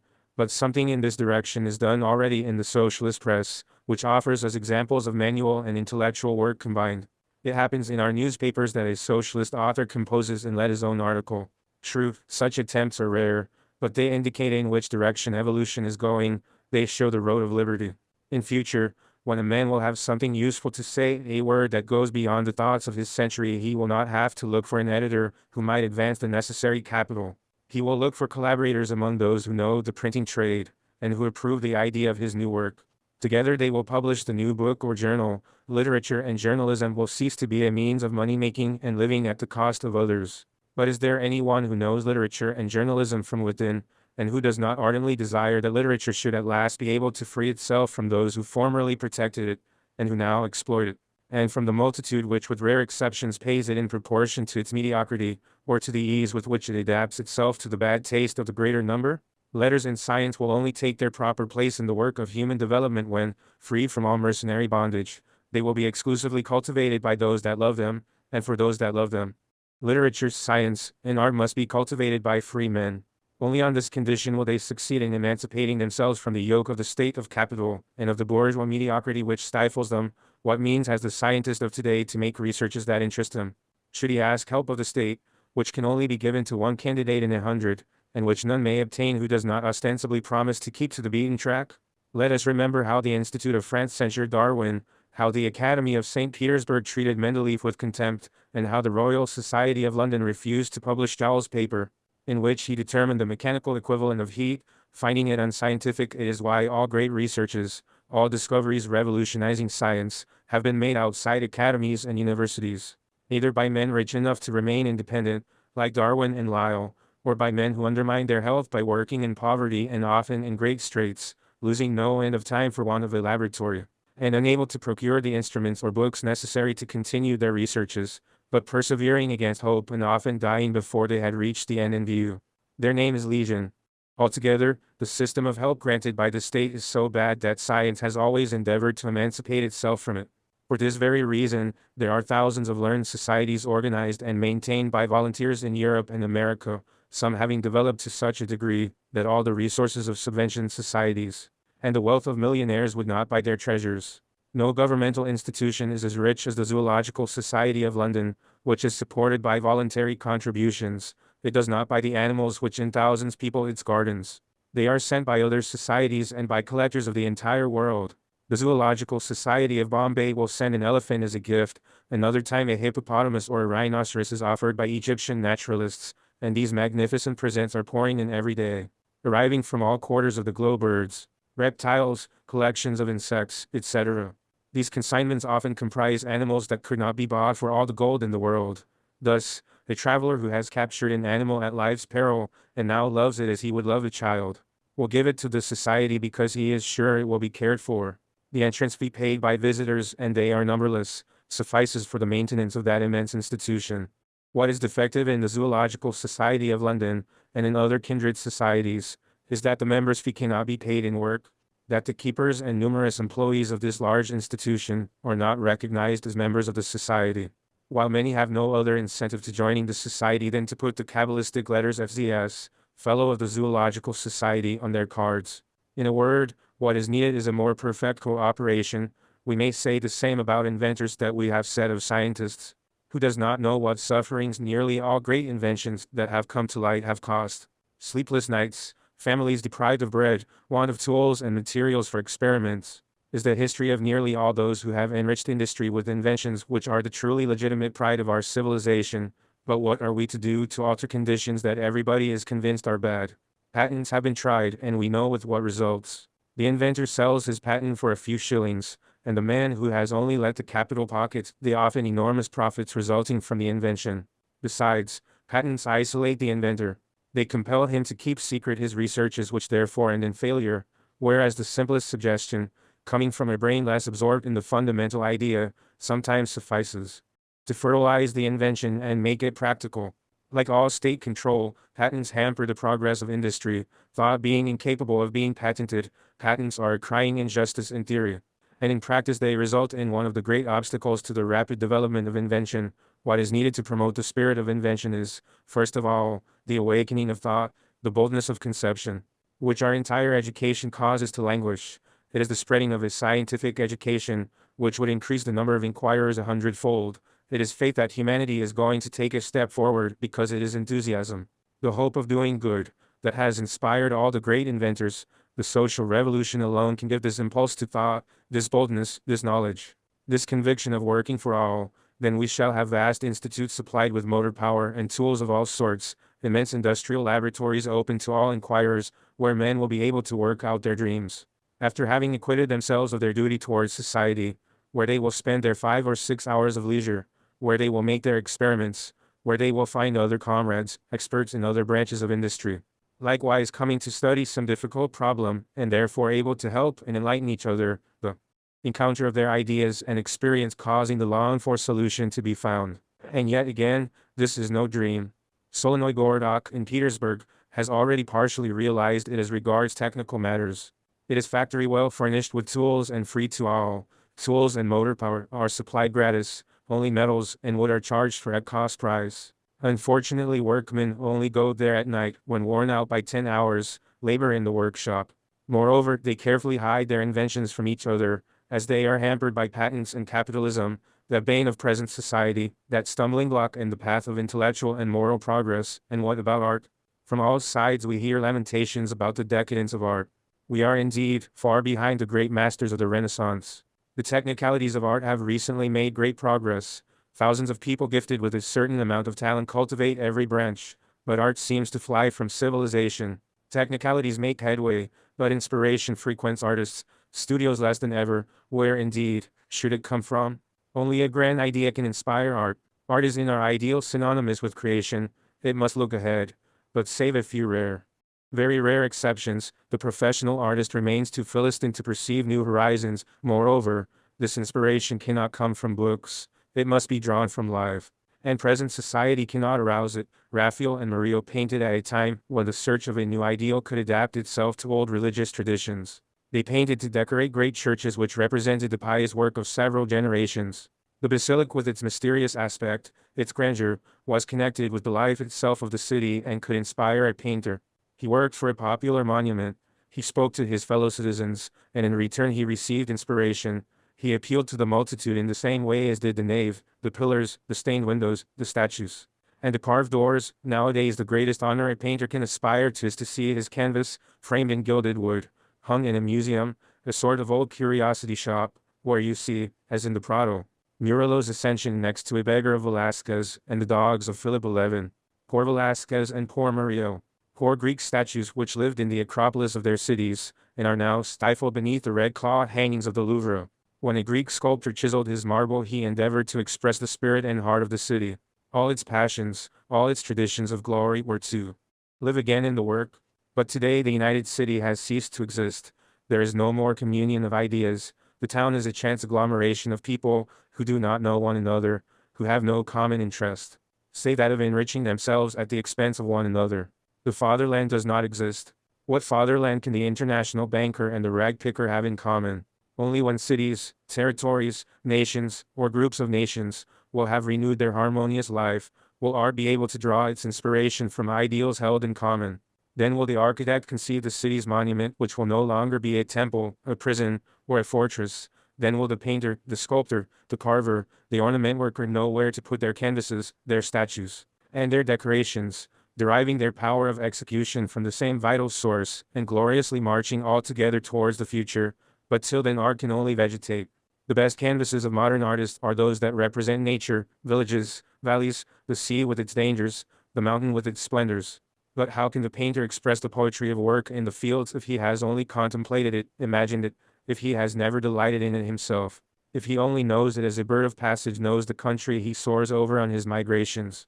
If, in the vigor of early youth, he has not followed the plow at dawn and enjoyed mowing grass with a large swath of the scythe next to hardy haymakers vying in energy with lively young girls who fill the air with their songs. The love of the soil and of what grows on it is not acquired by sketching with a paintbrush, it is only in its service, and without loving it, how can one paint it? This is why all that the best painters have produced in this direction is still so imperfect, not true to life, nearly always merely sentimental. There is no strength in it. You must have seen a sunset when returning from work, you must have been a peasant among peasants to keep the splendor of it in your eye. You must have been at sea with fishermen at all hours of the day and night, have fished yourself, struggled with the waves, faced the storm, and after rough work experienced the joy of hauling a heavy net, or the disappointment of seeing it empty.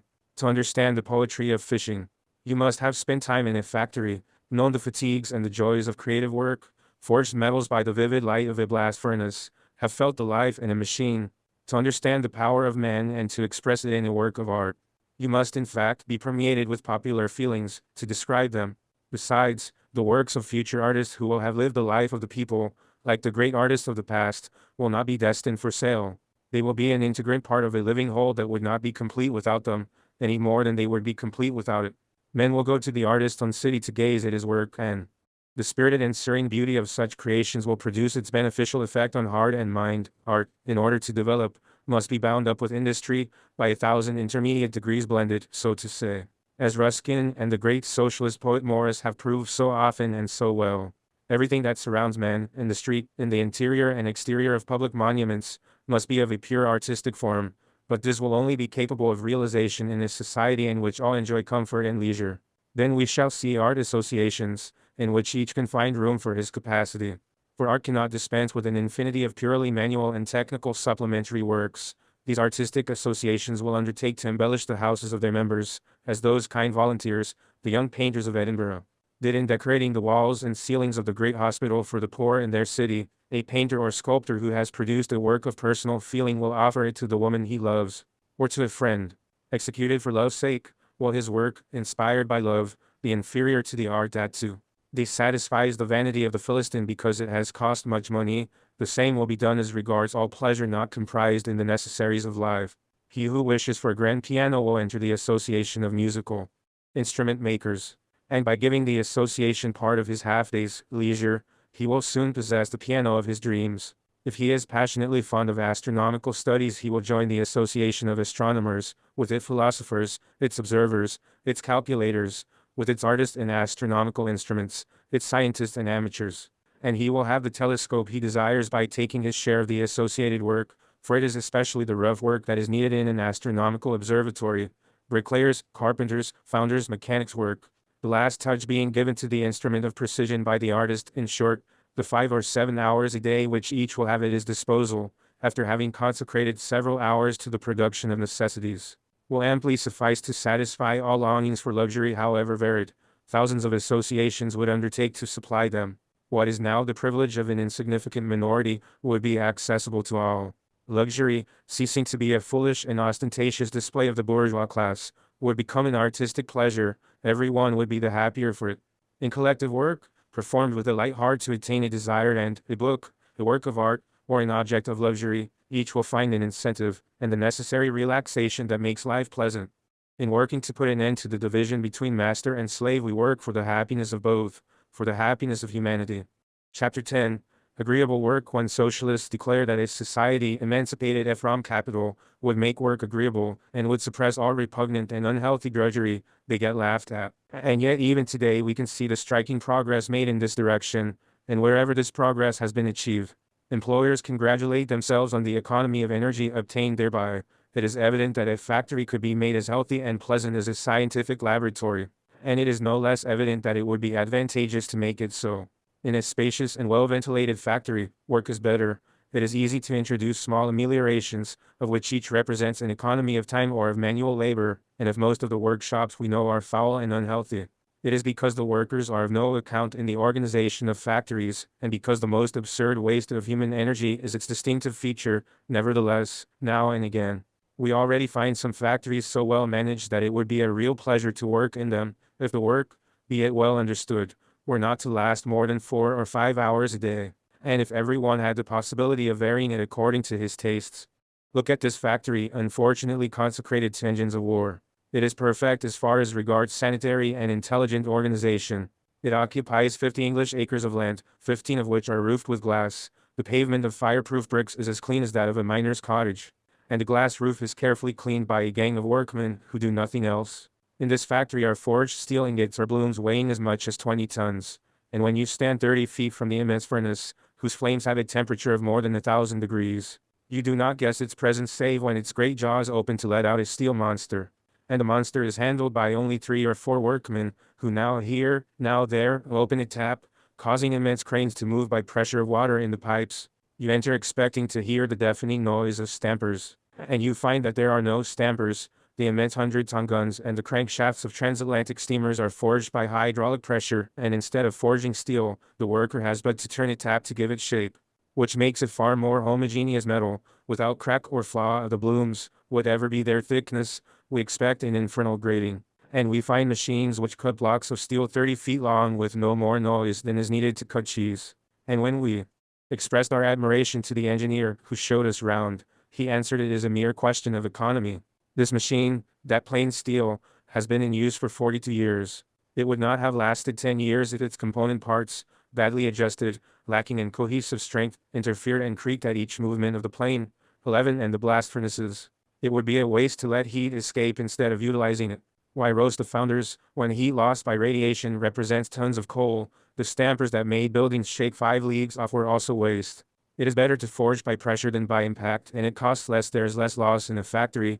Like cleanliness, the space allotted to each bench is but a simple question of economy.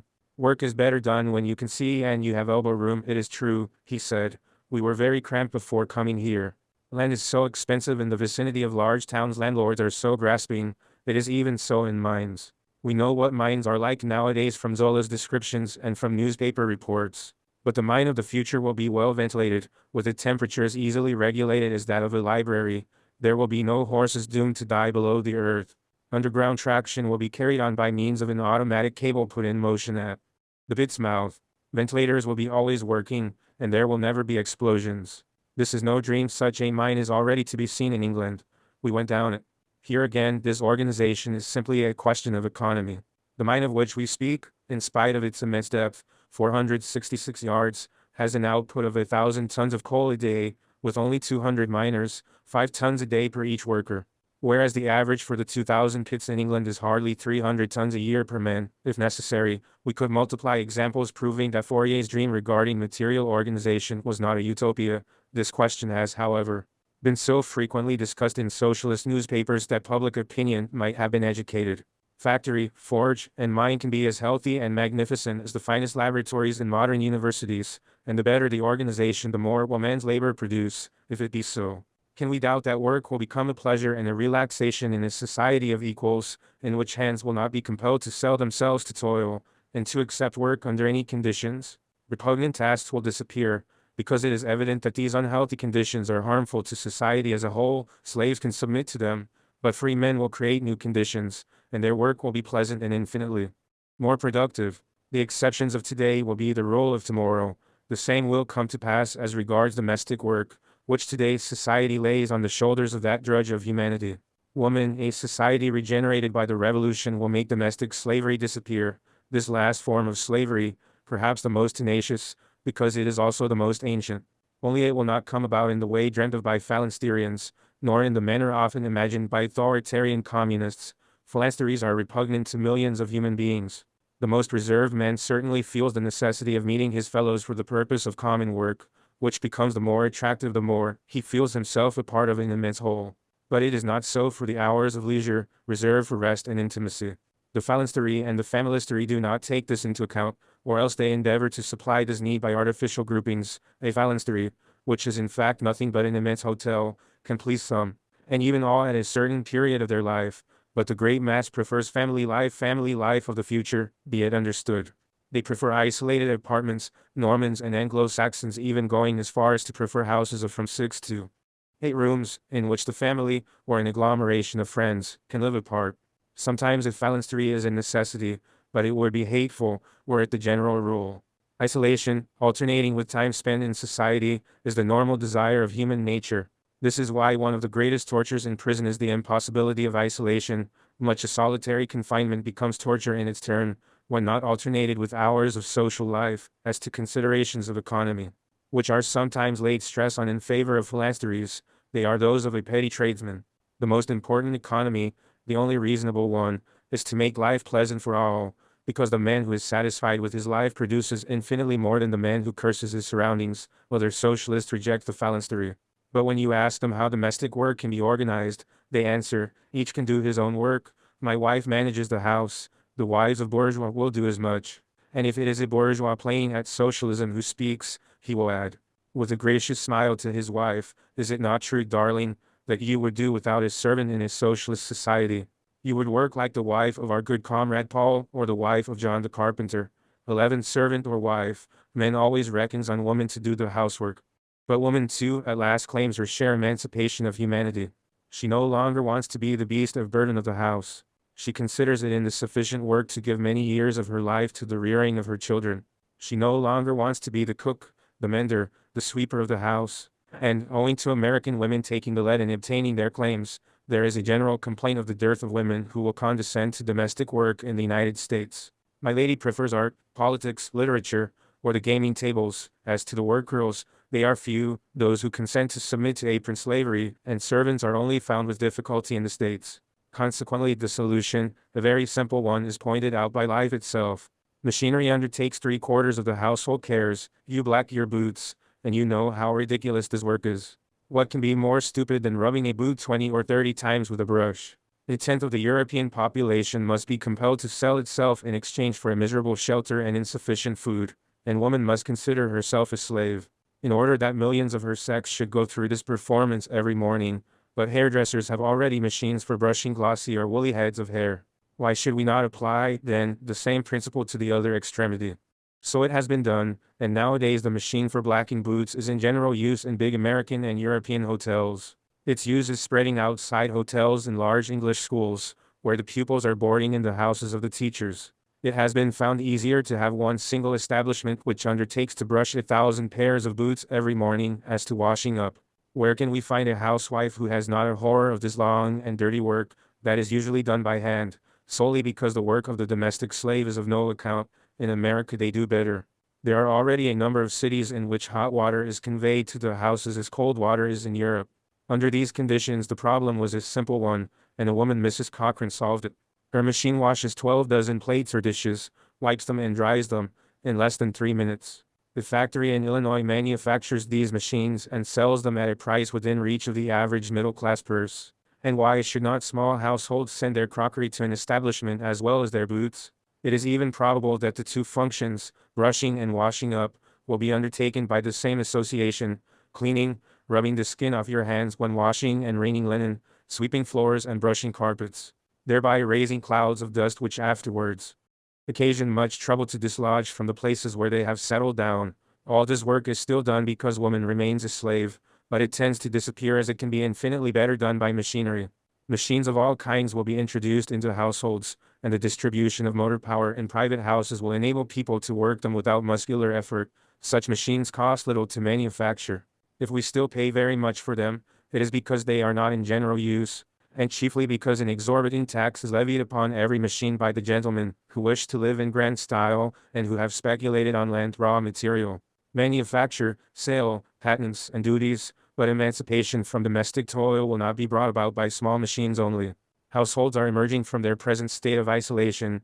They begin to associate with other households to do in common what they did separately. In fact, in the future we shall not have a brushing machine, a machine for washing up plates, a third for washing linen, and so on in each house.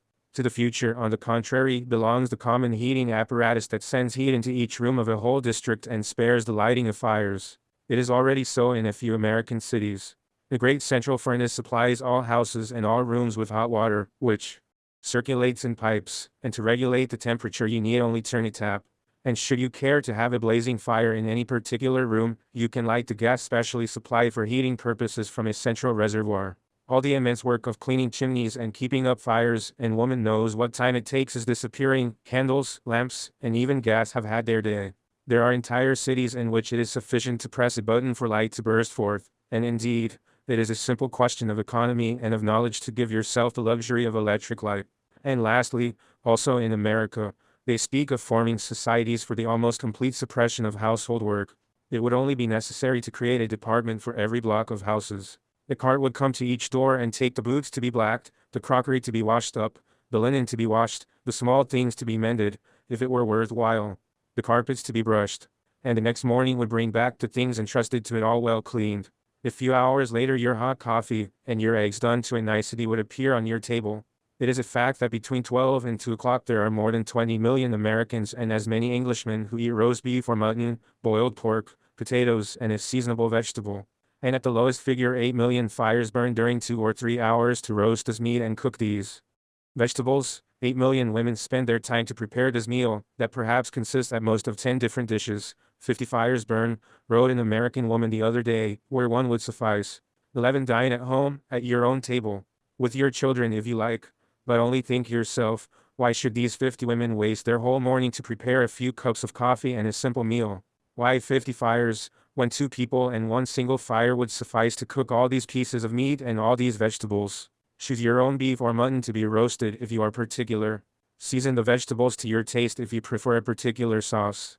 But have a single kitchen with a single fire, and organize it as beautifully as you are able to. Why has woman's work never been of any account? Why in every family are the mother and 3 or 4 servants obliged to spend so much time at what pertains to cooking? Because those who want to emancipate mankind have not included woman in their dream of emancipation, and consider it beneath their superior masculine dignity to think of those kitchen arrangements, which they have laid on the shoulders of that drudge woman. To emancipate woman is not only to open the gates of the university, the law courts, or the parliaments for her, for the emancipated woman will always throw domestic toil onto another woman. To emancipate woman is to free her from the brutalizing toil of kitchen and wash house. It is to organize your household in such a way as to enable her to rear her children, if she be so minded, while still retaining sufficient leisure to take her share of social life. It will come to pass. As we have said, things are already improving. Only let us fully understand that a revolution, intoxicated with the beautiful words liberty, equality, solidarity would not be a revolution if it maintained slavery at home. Half humanity subjected to the slavery of the hearth would still have to rebel against the other half. Chapter 11. Free agreement. Accustomed as we are by hereditary prejudices and absolutely unsound education and training to see government, legislation and magistracy everywhere around, we have come to believe that man would tear his fellow man to pieces like a wild beast the day the police took his eye off him. That chaos would come about if authority were overthrown during a revolution, and with our eyes shut we pass by thousands and thousands of human groupings which form themselves freely, without any intervention of the law, and attain results infinitely superior to those achieved under governmental tutelage. If you open a daily paper, you find its pages are entirely devoted to government transactions and to political jobbery. The Chinaman reading it would believe that in Europe nothing gets done save by order of some master. You find nothing in them about institutions that spring up, grow up, and develop without ministerial prescription. Nothing or hardly nothing. Even when there is a heading sundry events, it is because they are connected with the police. The family drama, an act of rebellion, will only be mentioned if the police have appeared on the scene. 350 million Europeans love or hate one another, work, or live on their incomes. But, apart from literature, theater, or sport, their lives remain ignored by newspapers if governments have not intervened in some way or other. It is even so with history. We know the least details of the life of a king or of a parliament. All good and bad speeches pronounced by the politicians have been preserved. Speeches that have never had the least influence on the vote of a single member, as an old parliamentarian said. Royal visits, good or bad humor of politicians, jokes or intrigues, are all carefully recorded for posterity. But we have the greatest difficulty to reconstitute a city of the Middle Ages, to understand the mechanism of that immense commerce that was carried on between Hanseatic cities, or to know how the city of Rouen built its cathedral. If a scholar spends his life in studying these questions, his works remain unknown, and parliamentary histories, that is to say, the defective ones, as they only treat of one side of social life, multiply, are circulated, or taught in schools, and we do not even perceive the prodigious work accomplished every day by spontaneous groups of men, which constitutes the chief work of our century. We therefore propose to point out some of these most striking manifestations, and to prove that men, as soon as their interests do not absolutely clash, act in concert, harmoniously, and perform collective work of a very complex nature. It is evident that in present society, based on individual property, that is to say, on plunder, and on a narrow-minded and therefore foolish individualism, facts of this kind are necessarily few in number.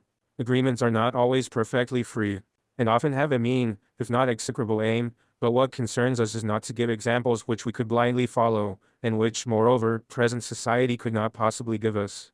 What we have to do is to prove that, in spite of the authoritarian individualism which stifles us, there remains in our life, taken as a whole, a great part in which we only act by free agreement, and that it would be much easier than we think to dispense with government. In support of our view, we have already mentioned railways, and we are about to return to them. We know that Europe has a system of railways, 175,000 miles long, and that on this network you can nowadays travel from north to south, from east to west, from Madrid to Petersburg, and from Calais to Constantinople, without stoppages, without even changing carriages when you travel by express. More than that, a parcel thrown into a station will find its addressee anywhere, in Turkey or in Central Asia, without more formality needed for sending it than writing its destination on a bit of paper. This result might have been obtained in two ways. A Napoleon, a Bismarck, or some potentate having conquered Europe, would from Paris, Berlin, or Rome, draw a railway map and regulate the hours of the trains. The Russian Tsar Nicholas I dreamt of taking such action. When he was shown rough drafts of railways between Moscow and Petersburg, he seized a ruler and drew on the map of Russia a straight line between these two capitals, saying, "Here is the plan." And the railroad was built in a straight line, filling in deep ravines, building bridges of a giddy height, which had to be abandoned a few years later, at a cost of about £120,000 to £150,000 per English mile. This is one way. But happily things were managed differently. Railways were constructed piece by piece, the pieces were joined together, and the 100 divers companies, to whom these pieces belonged, came to an understanding concerning the arrival and departure of their trains, and the running of carriages on their rails, from all countries, without unloading merchandise as it passes from one network to another, and all this was done by free agreement, by exchange of letters and proposals, by congresses at which delegates met to discuss certain special subjects, but not to make laws. After the Congress, the delegates returned to their companies, not with a law, but with the draft of a contract to be accepted or rejected. There were certainly obstinate men who would not be convinced, but a common interest compelled them to agree without invoking the help of armies against the refractory members. This immense network of railways connected together, and the enormous traffic it has given rise to, no doubt constitutes the most striking trait of our century, and it is the result of free agreement. If a man had foreseen or predicted it 50 years ago, our grandfathers would have thought him idiotic or mad. They would have said, "Never will you be able to make the shareholders of 100 companies listen to reason. It is a utopia, a fairy tale. A central government, with an iron director, can alone enforce it, and the most interesting thing in this organization is that there is no European central government of railways. Nothing.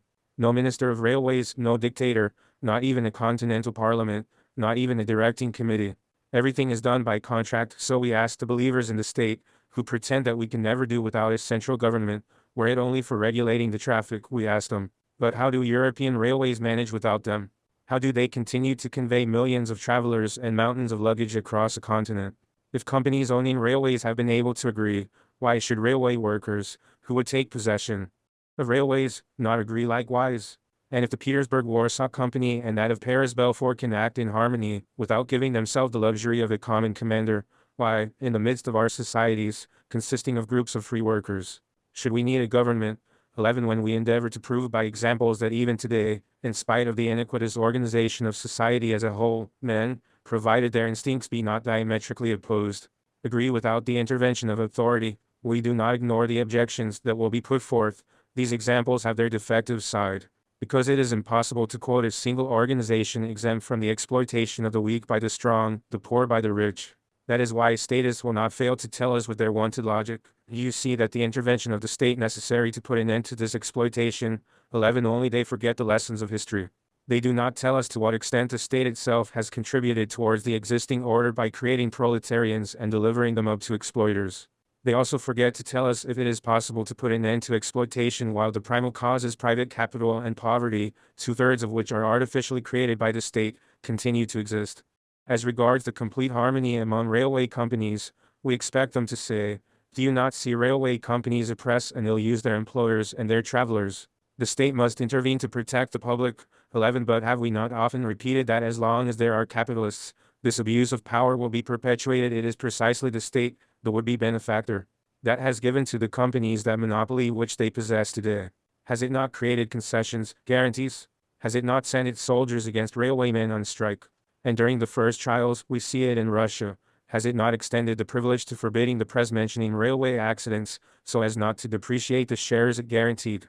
Has it not favored the monopoly which has anointed the Vanderbilts and the Poliakovs, the directors of the PLM, the CPR, the St. Gothard, the kings of the therefore?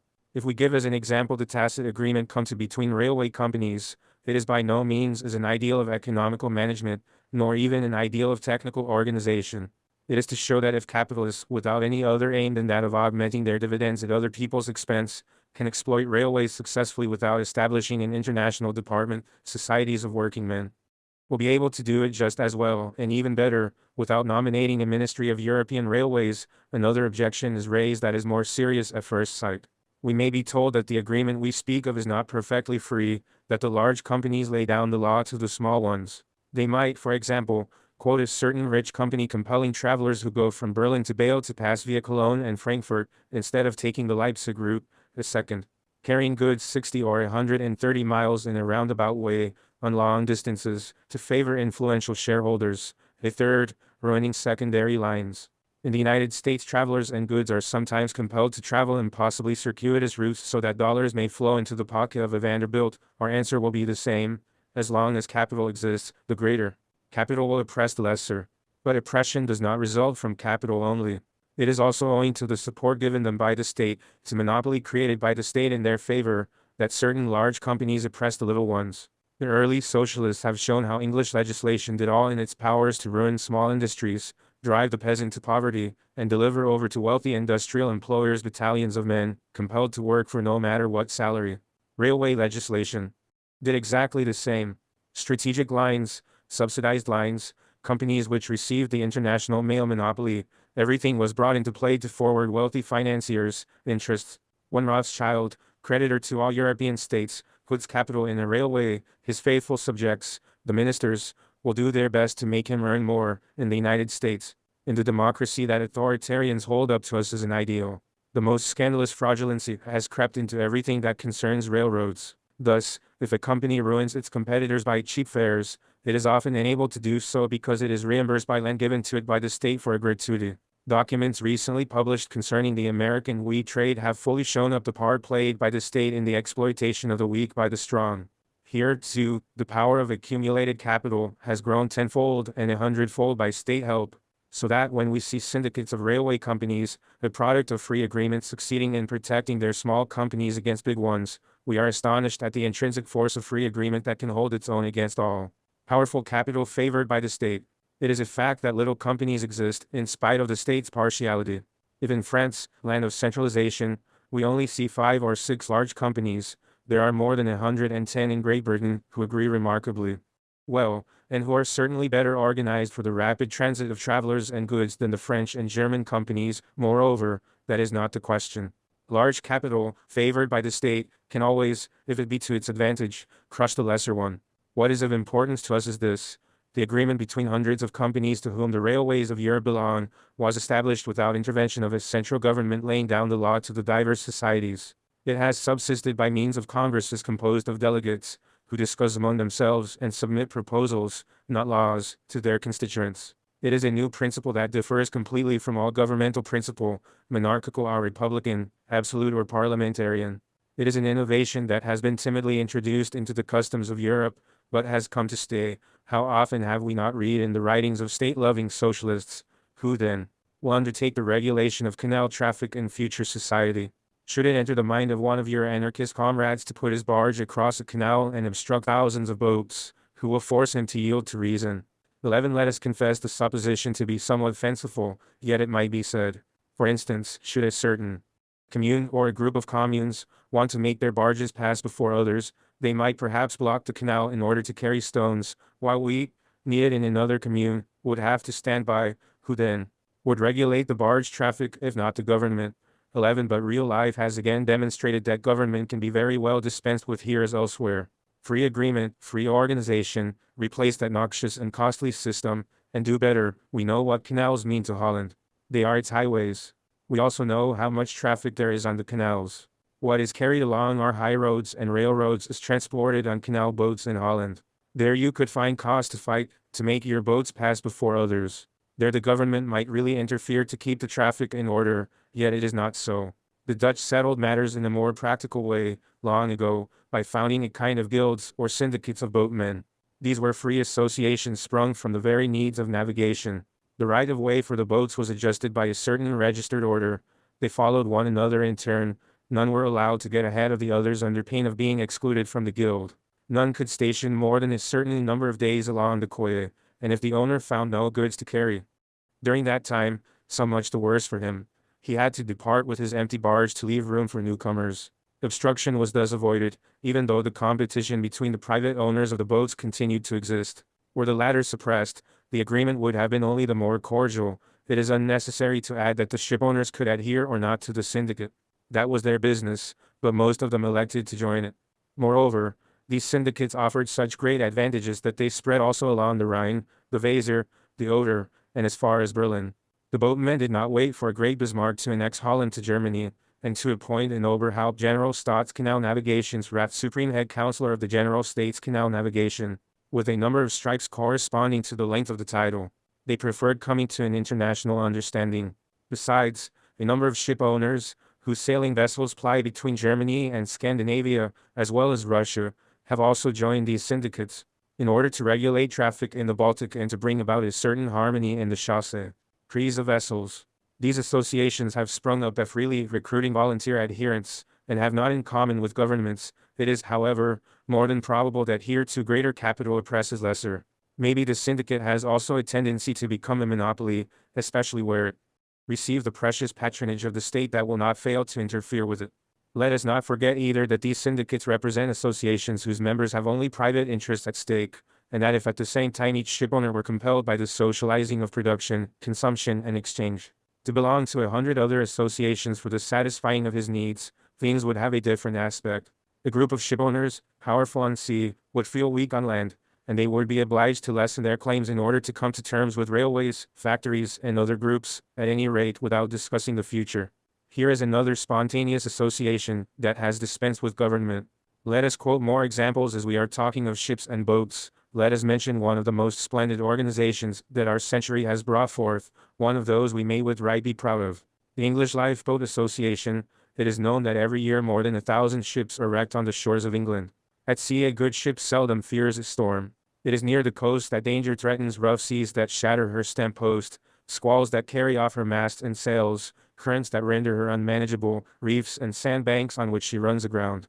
Even in olden times, when it was a custom among inhabitants of the coast to light fires in order to attract vessels onto reefs, and to seize their cargoes, they always strove to save the crew. Seeing a ship in distress, they launched their nutshells and went to the rescue of shipwrecked sailors, only too often finding a watery grave themselves. Every hamlet along the seashore has its legends of heroism, displayed by women as well as by men, to save crews in distress. No doubt the state and men of science have done something to diminish the number of casualties. Lighthouses, signals, charts, meteorological warnings have diminished them greatly, but there remain 1,000 ships and several thousand human lives to be saved every year. To this and a few men of goodwill put their shoulders to the wheel. Being good sailors and navigators themselves, they invented a lifeboat that could weather a storm without being torn to pieces or capsizing, and they set to work to interest the public in their venture, to collect the necessary funds for constructing boats, and for stationing them along the coast, wherever they could be of use. These men, not being Jacobins, did not turn to the government. They understood that to bring their enterprise to a successful issue they must have the cooperation, the enthusiasm, the local knowledge, and especially the self-sacrifice of sailors. They also understood that to find men who at the first signal would launch their boat at night, in a chaos of waves, not suffering themselves to be deterred by darkness or breakers, and struggling 5, 6, 10 hours against the tide before reaching a vessel in distress, men ready to risk their lives to save those of others. There must be a feeling of solidarity, a spirit of sacrifice not to be bought with galloon. It was therefore a perfectly spontaneous movement, sprung from agreement and individual initiative. Hundreds of local groups arose along the coasts. The initiators had the common sense not to pose as masters. They looked for sagacity in the fishermen's hamlets, and when a lord sent £1,000 to a village on the coast to erect a lifeboat station, and his offer was accepted, he left the choice of his site to the local fishermen and sailors, Models of new boats were not submitted to the Admiralty. We read in a report of the association, as it is of importance that lifeboatmen should have full confidence in the vessel they man. The committee will make a point of constructing and equipping the boats according to the lifeboatmen's expressed wish. In consequence, every year brings with it new improvements. The work is wholly conducted by volunteers organizing in committees and local groups, by mutual aid and agreement. O anarchists! Moreover, they ask nothing of ratepayers, and in a year they may receive £40,000 in spontaneous subscriptions. As to the results, here they are. In 1891 the association possessed 293 lifeboats. The same year it saved 601 shipwrecked sailors and 33 vessels. Since its foundation it has saved 32,671 human beings. In 1886, 3 lifeboats with all their men having perished at sea, hundreds of new volunteers entered their names, organized themselves into local groups, and the agitation resulted in the construction of 20 additional boats. As we proceed, let us note that every year the association sends to the fishermen and sailors excellent barometers, at a price 3 times less than their sale price. It propagates meteorological knowledge, and warns the parties concerned of the sudden changes predicted by men of science. Let us repeat that these hundreds of committees and local groups are not organized hierarchically, and are composed exclusively of volunteers, lifeboatmen, and people interested in the work. The Central Committee, which is more of a center for correspondence, in no wise interferes. It is true that when voting on a question of education or local taxation takes place in a district, these committees do not, as such, take part in the deliberations. The modesty, which unfortunately the members of elected bodies do not imitate. But, on the other hand, these brave men do not allow those who have never faced a storm to legislate for them about saving life. At the first signal of distress they rush forth, concert, and go ahead. There are no balloons, but much goodwill. Let us take another society of the same kind, that of the Red Cross. The name matters little, let us examine it. Imagine somebody saying 25 years ago, the state, capable as it is of massacring 20,000 men in a day, and of wounding 50,000 more, is incapable of helping its own victims. As long as war exists, private initiative must intervene, and men of goodwill must organize internationally for this humane work. What mockery would not have met the man who would have dared thus to speak? To begin with, he would have been called utopian, and if that did not silence him, he would have been told, volunteers will be found wanting precisely where they are most needed. Your hospitals will be centralized in a safe place, while what is indispensable will be wanting in the ambulances. National rivalry will cause poor soldiers to die without help. Disheartening remarks are only equaled by the number of speakers. Who of us has not heard men hold forth in this strain? Now we know what happened. Red Cross societies organized themselves freely, everywhere, in all countries, in thousands of localities, and when the War of 1870-1 broke out, the volunteers set to work. Men and women offered their services. Thousands of hospitals and ambulances were organized. Trains were started carrying ambulances, provisions, linen, and medicaments for the wounded. The English committees sent entire convoys of food, clothing, tools, grain to sow, beasts of draught, even steam plows with their attendants to help in the tillage of departments devastated by the war. Only consult La Croix Rouge, by Gustave Moynier, and you will be really struck by the immensity of the work performed. As to the prophets ever ready to deny other men's courage, good sense, and intelligence, and believing themselves to be the only ones capable of ruling the world with their rod, none of their predictions were realized. The devotion of the Red Cross volunteers was beyond all praise. They were only too glad to occupy the most dangerous posts, and whereas the salaried doctors of the state fled with their staff when the Prussians approached, the Red Cross volunteers continued their work under fire, enduring the brutalities of Bismarck's and Napoleon's officers, lavishing their care on the wounded of all nationalities. Dutch, Italians, Swedes, Belgians, even Japanese and Chinese agreed remarkably well. They distributed their hospitals and their ambulances according to the needs of the occasion. They vied with one another especially in the hygiene of their hospitals, and there is many a Frenchman who still speaks with deep gratitude of the tender care he received from a Dutch or German volunteer in the Red Cross ambulances. But what is this to an authoritarian? His ideal is the regiment doctor, salaried by the state. What does he care for the Red Cross and its hygienic hospitals, if the nurses be not functionaries?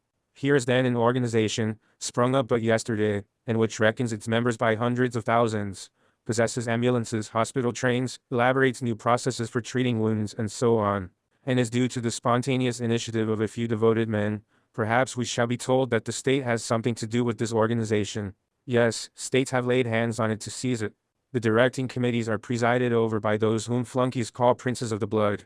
Emperors and queens lavishly patronize the national committees. But it is not to this patronage that the success of the organization is due. It is to the 1,000 local committees of each nation, to the activity of individuals, to the devotion of all those who try to help the victims of war. And this devotion would be far greater if the state did not meddle with it. In any case, it was not by the order of an international directing committee that Englishmen and Japanese, Swedes and Chinamen bestirred themselves to send help to the wounded in 1871. It was not by order of an international ministry that hospitals rose on the invaded territory and that ambulances were carried onto the battlefield. It was by the initiative of volunteers from each country. Once on the spot, they did not get hold of one another by the hair as foreseen by Jacobins. They all set to work without distinction of nationality. We may regret that such great efforts should be put to the service of so bad a cause, and ask ourselves like the poet's child, why inflict wounds if you are to heal them afterwards? 11. In striving to destroy the power of capital and bourgeois authority, we work to put an end to massacres, and we would far rather see the Red Cross volunteers put forth their activity to bring about, with us, the suppression of war. But we had to mention this immense organization as another illustration of results produced by free agreement and free aid. If we wish to multiply examples taken from the art of exterminating men, we should never end. Suffice to quote the numerous societies to which the German army owes its force, that does not only depend on discipline, as is generally believed. I mean the societies whose aim is to propagate military knowledge. At one of the last congresses of the Military Alliance, Kriegerbund, delegates from 2,452 federated societies, comprising 151,712 members, were present. But there are besides very numerous shooting, military games, strategical games, topographical studies societies. These are the workshops in which the technical knowledge of the German army is developed, not in regimental schools. It is a formidable network of all kinds of societies, including military men and civilians, geographers and gymnasts, sportsmen and technologists, which rise up spontaneously, organize, federate, discuss, and explore the country. It is these voluntary and free associations that make up the real backbone of the German army. Their aim is execrable. It is the maintenance of the empire. But what concerns us is to point out that, in spite of military organization being the great mission of the state, success in this branch is the more certain the more it is left to the free agreement of groups and to the free initiative of individuals. Even in matters pertaining to war, free agreement is thus appealed to, and to further prove our assertion, let us mention the 300,000 British volunteers, the British National Artillery Association, and the Society, now in course of organization, for the defense of England's coasts, as well as the appeals made to the commercial fleet, the bicyclists, corps, and the new organizations of private motor cars and steam launches. The state is abdicating and appealing in its holy functions to private individuals. Everywhere free organization trespasses on its domain. And yet the facts we have quoted let us catch only a glimpse of what free agreement has in store for us in the future, when there will be no more state. Chapter 12. Objections. Let us now examine the principal objections put forth against communism. Most of them are evidently caused by a simple misunderstanding, yet they raise important questions and merit our attention. It is not for us to answer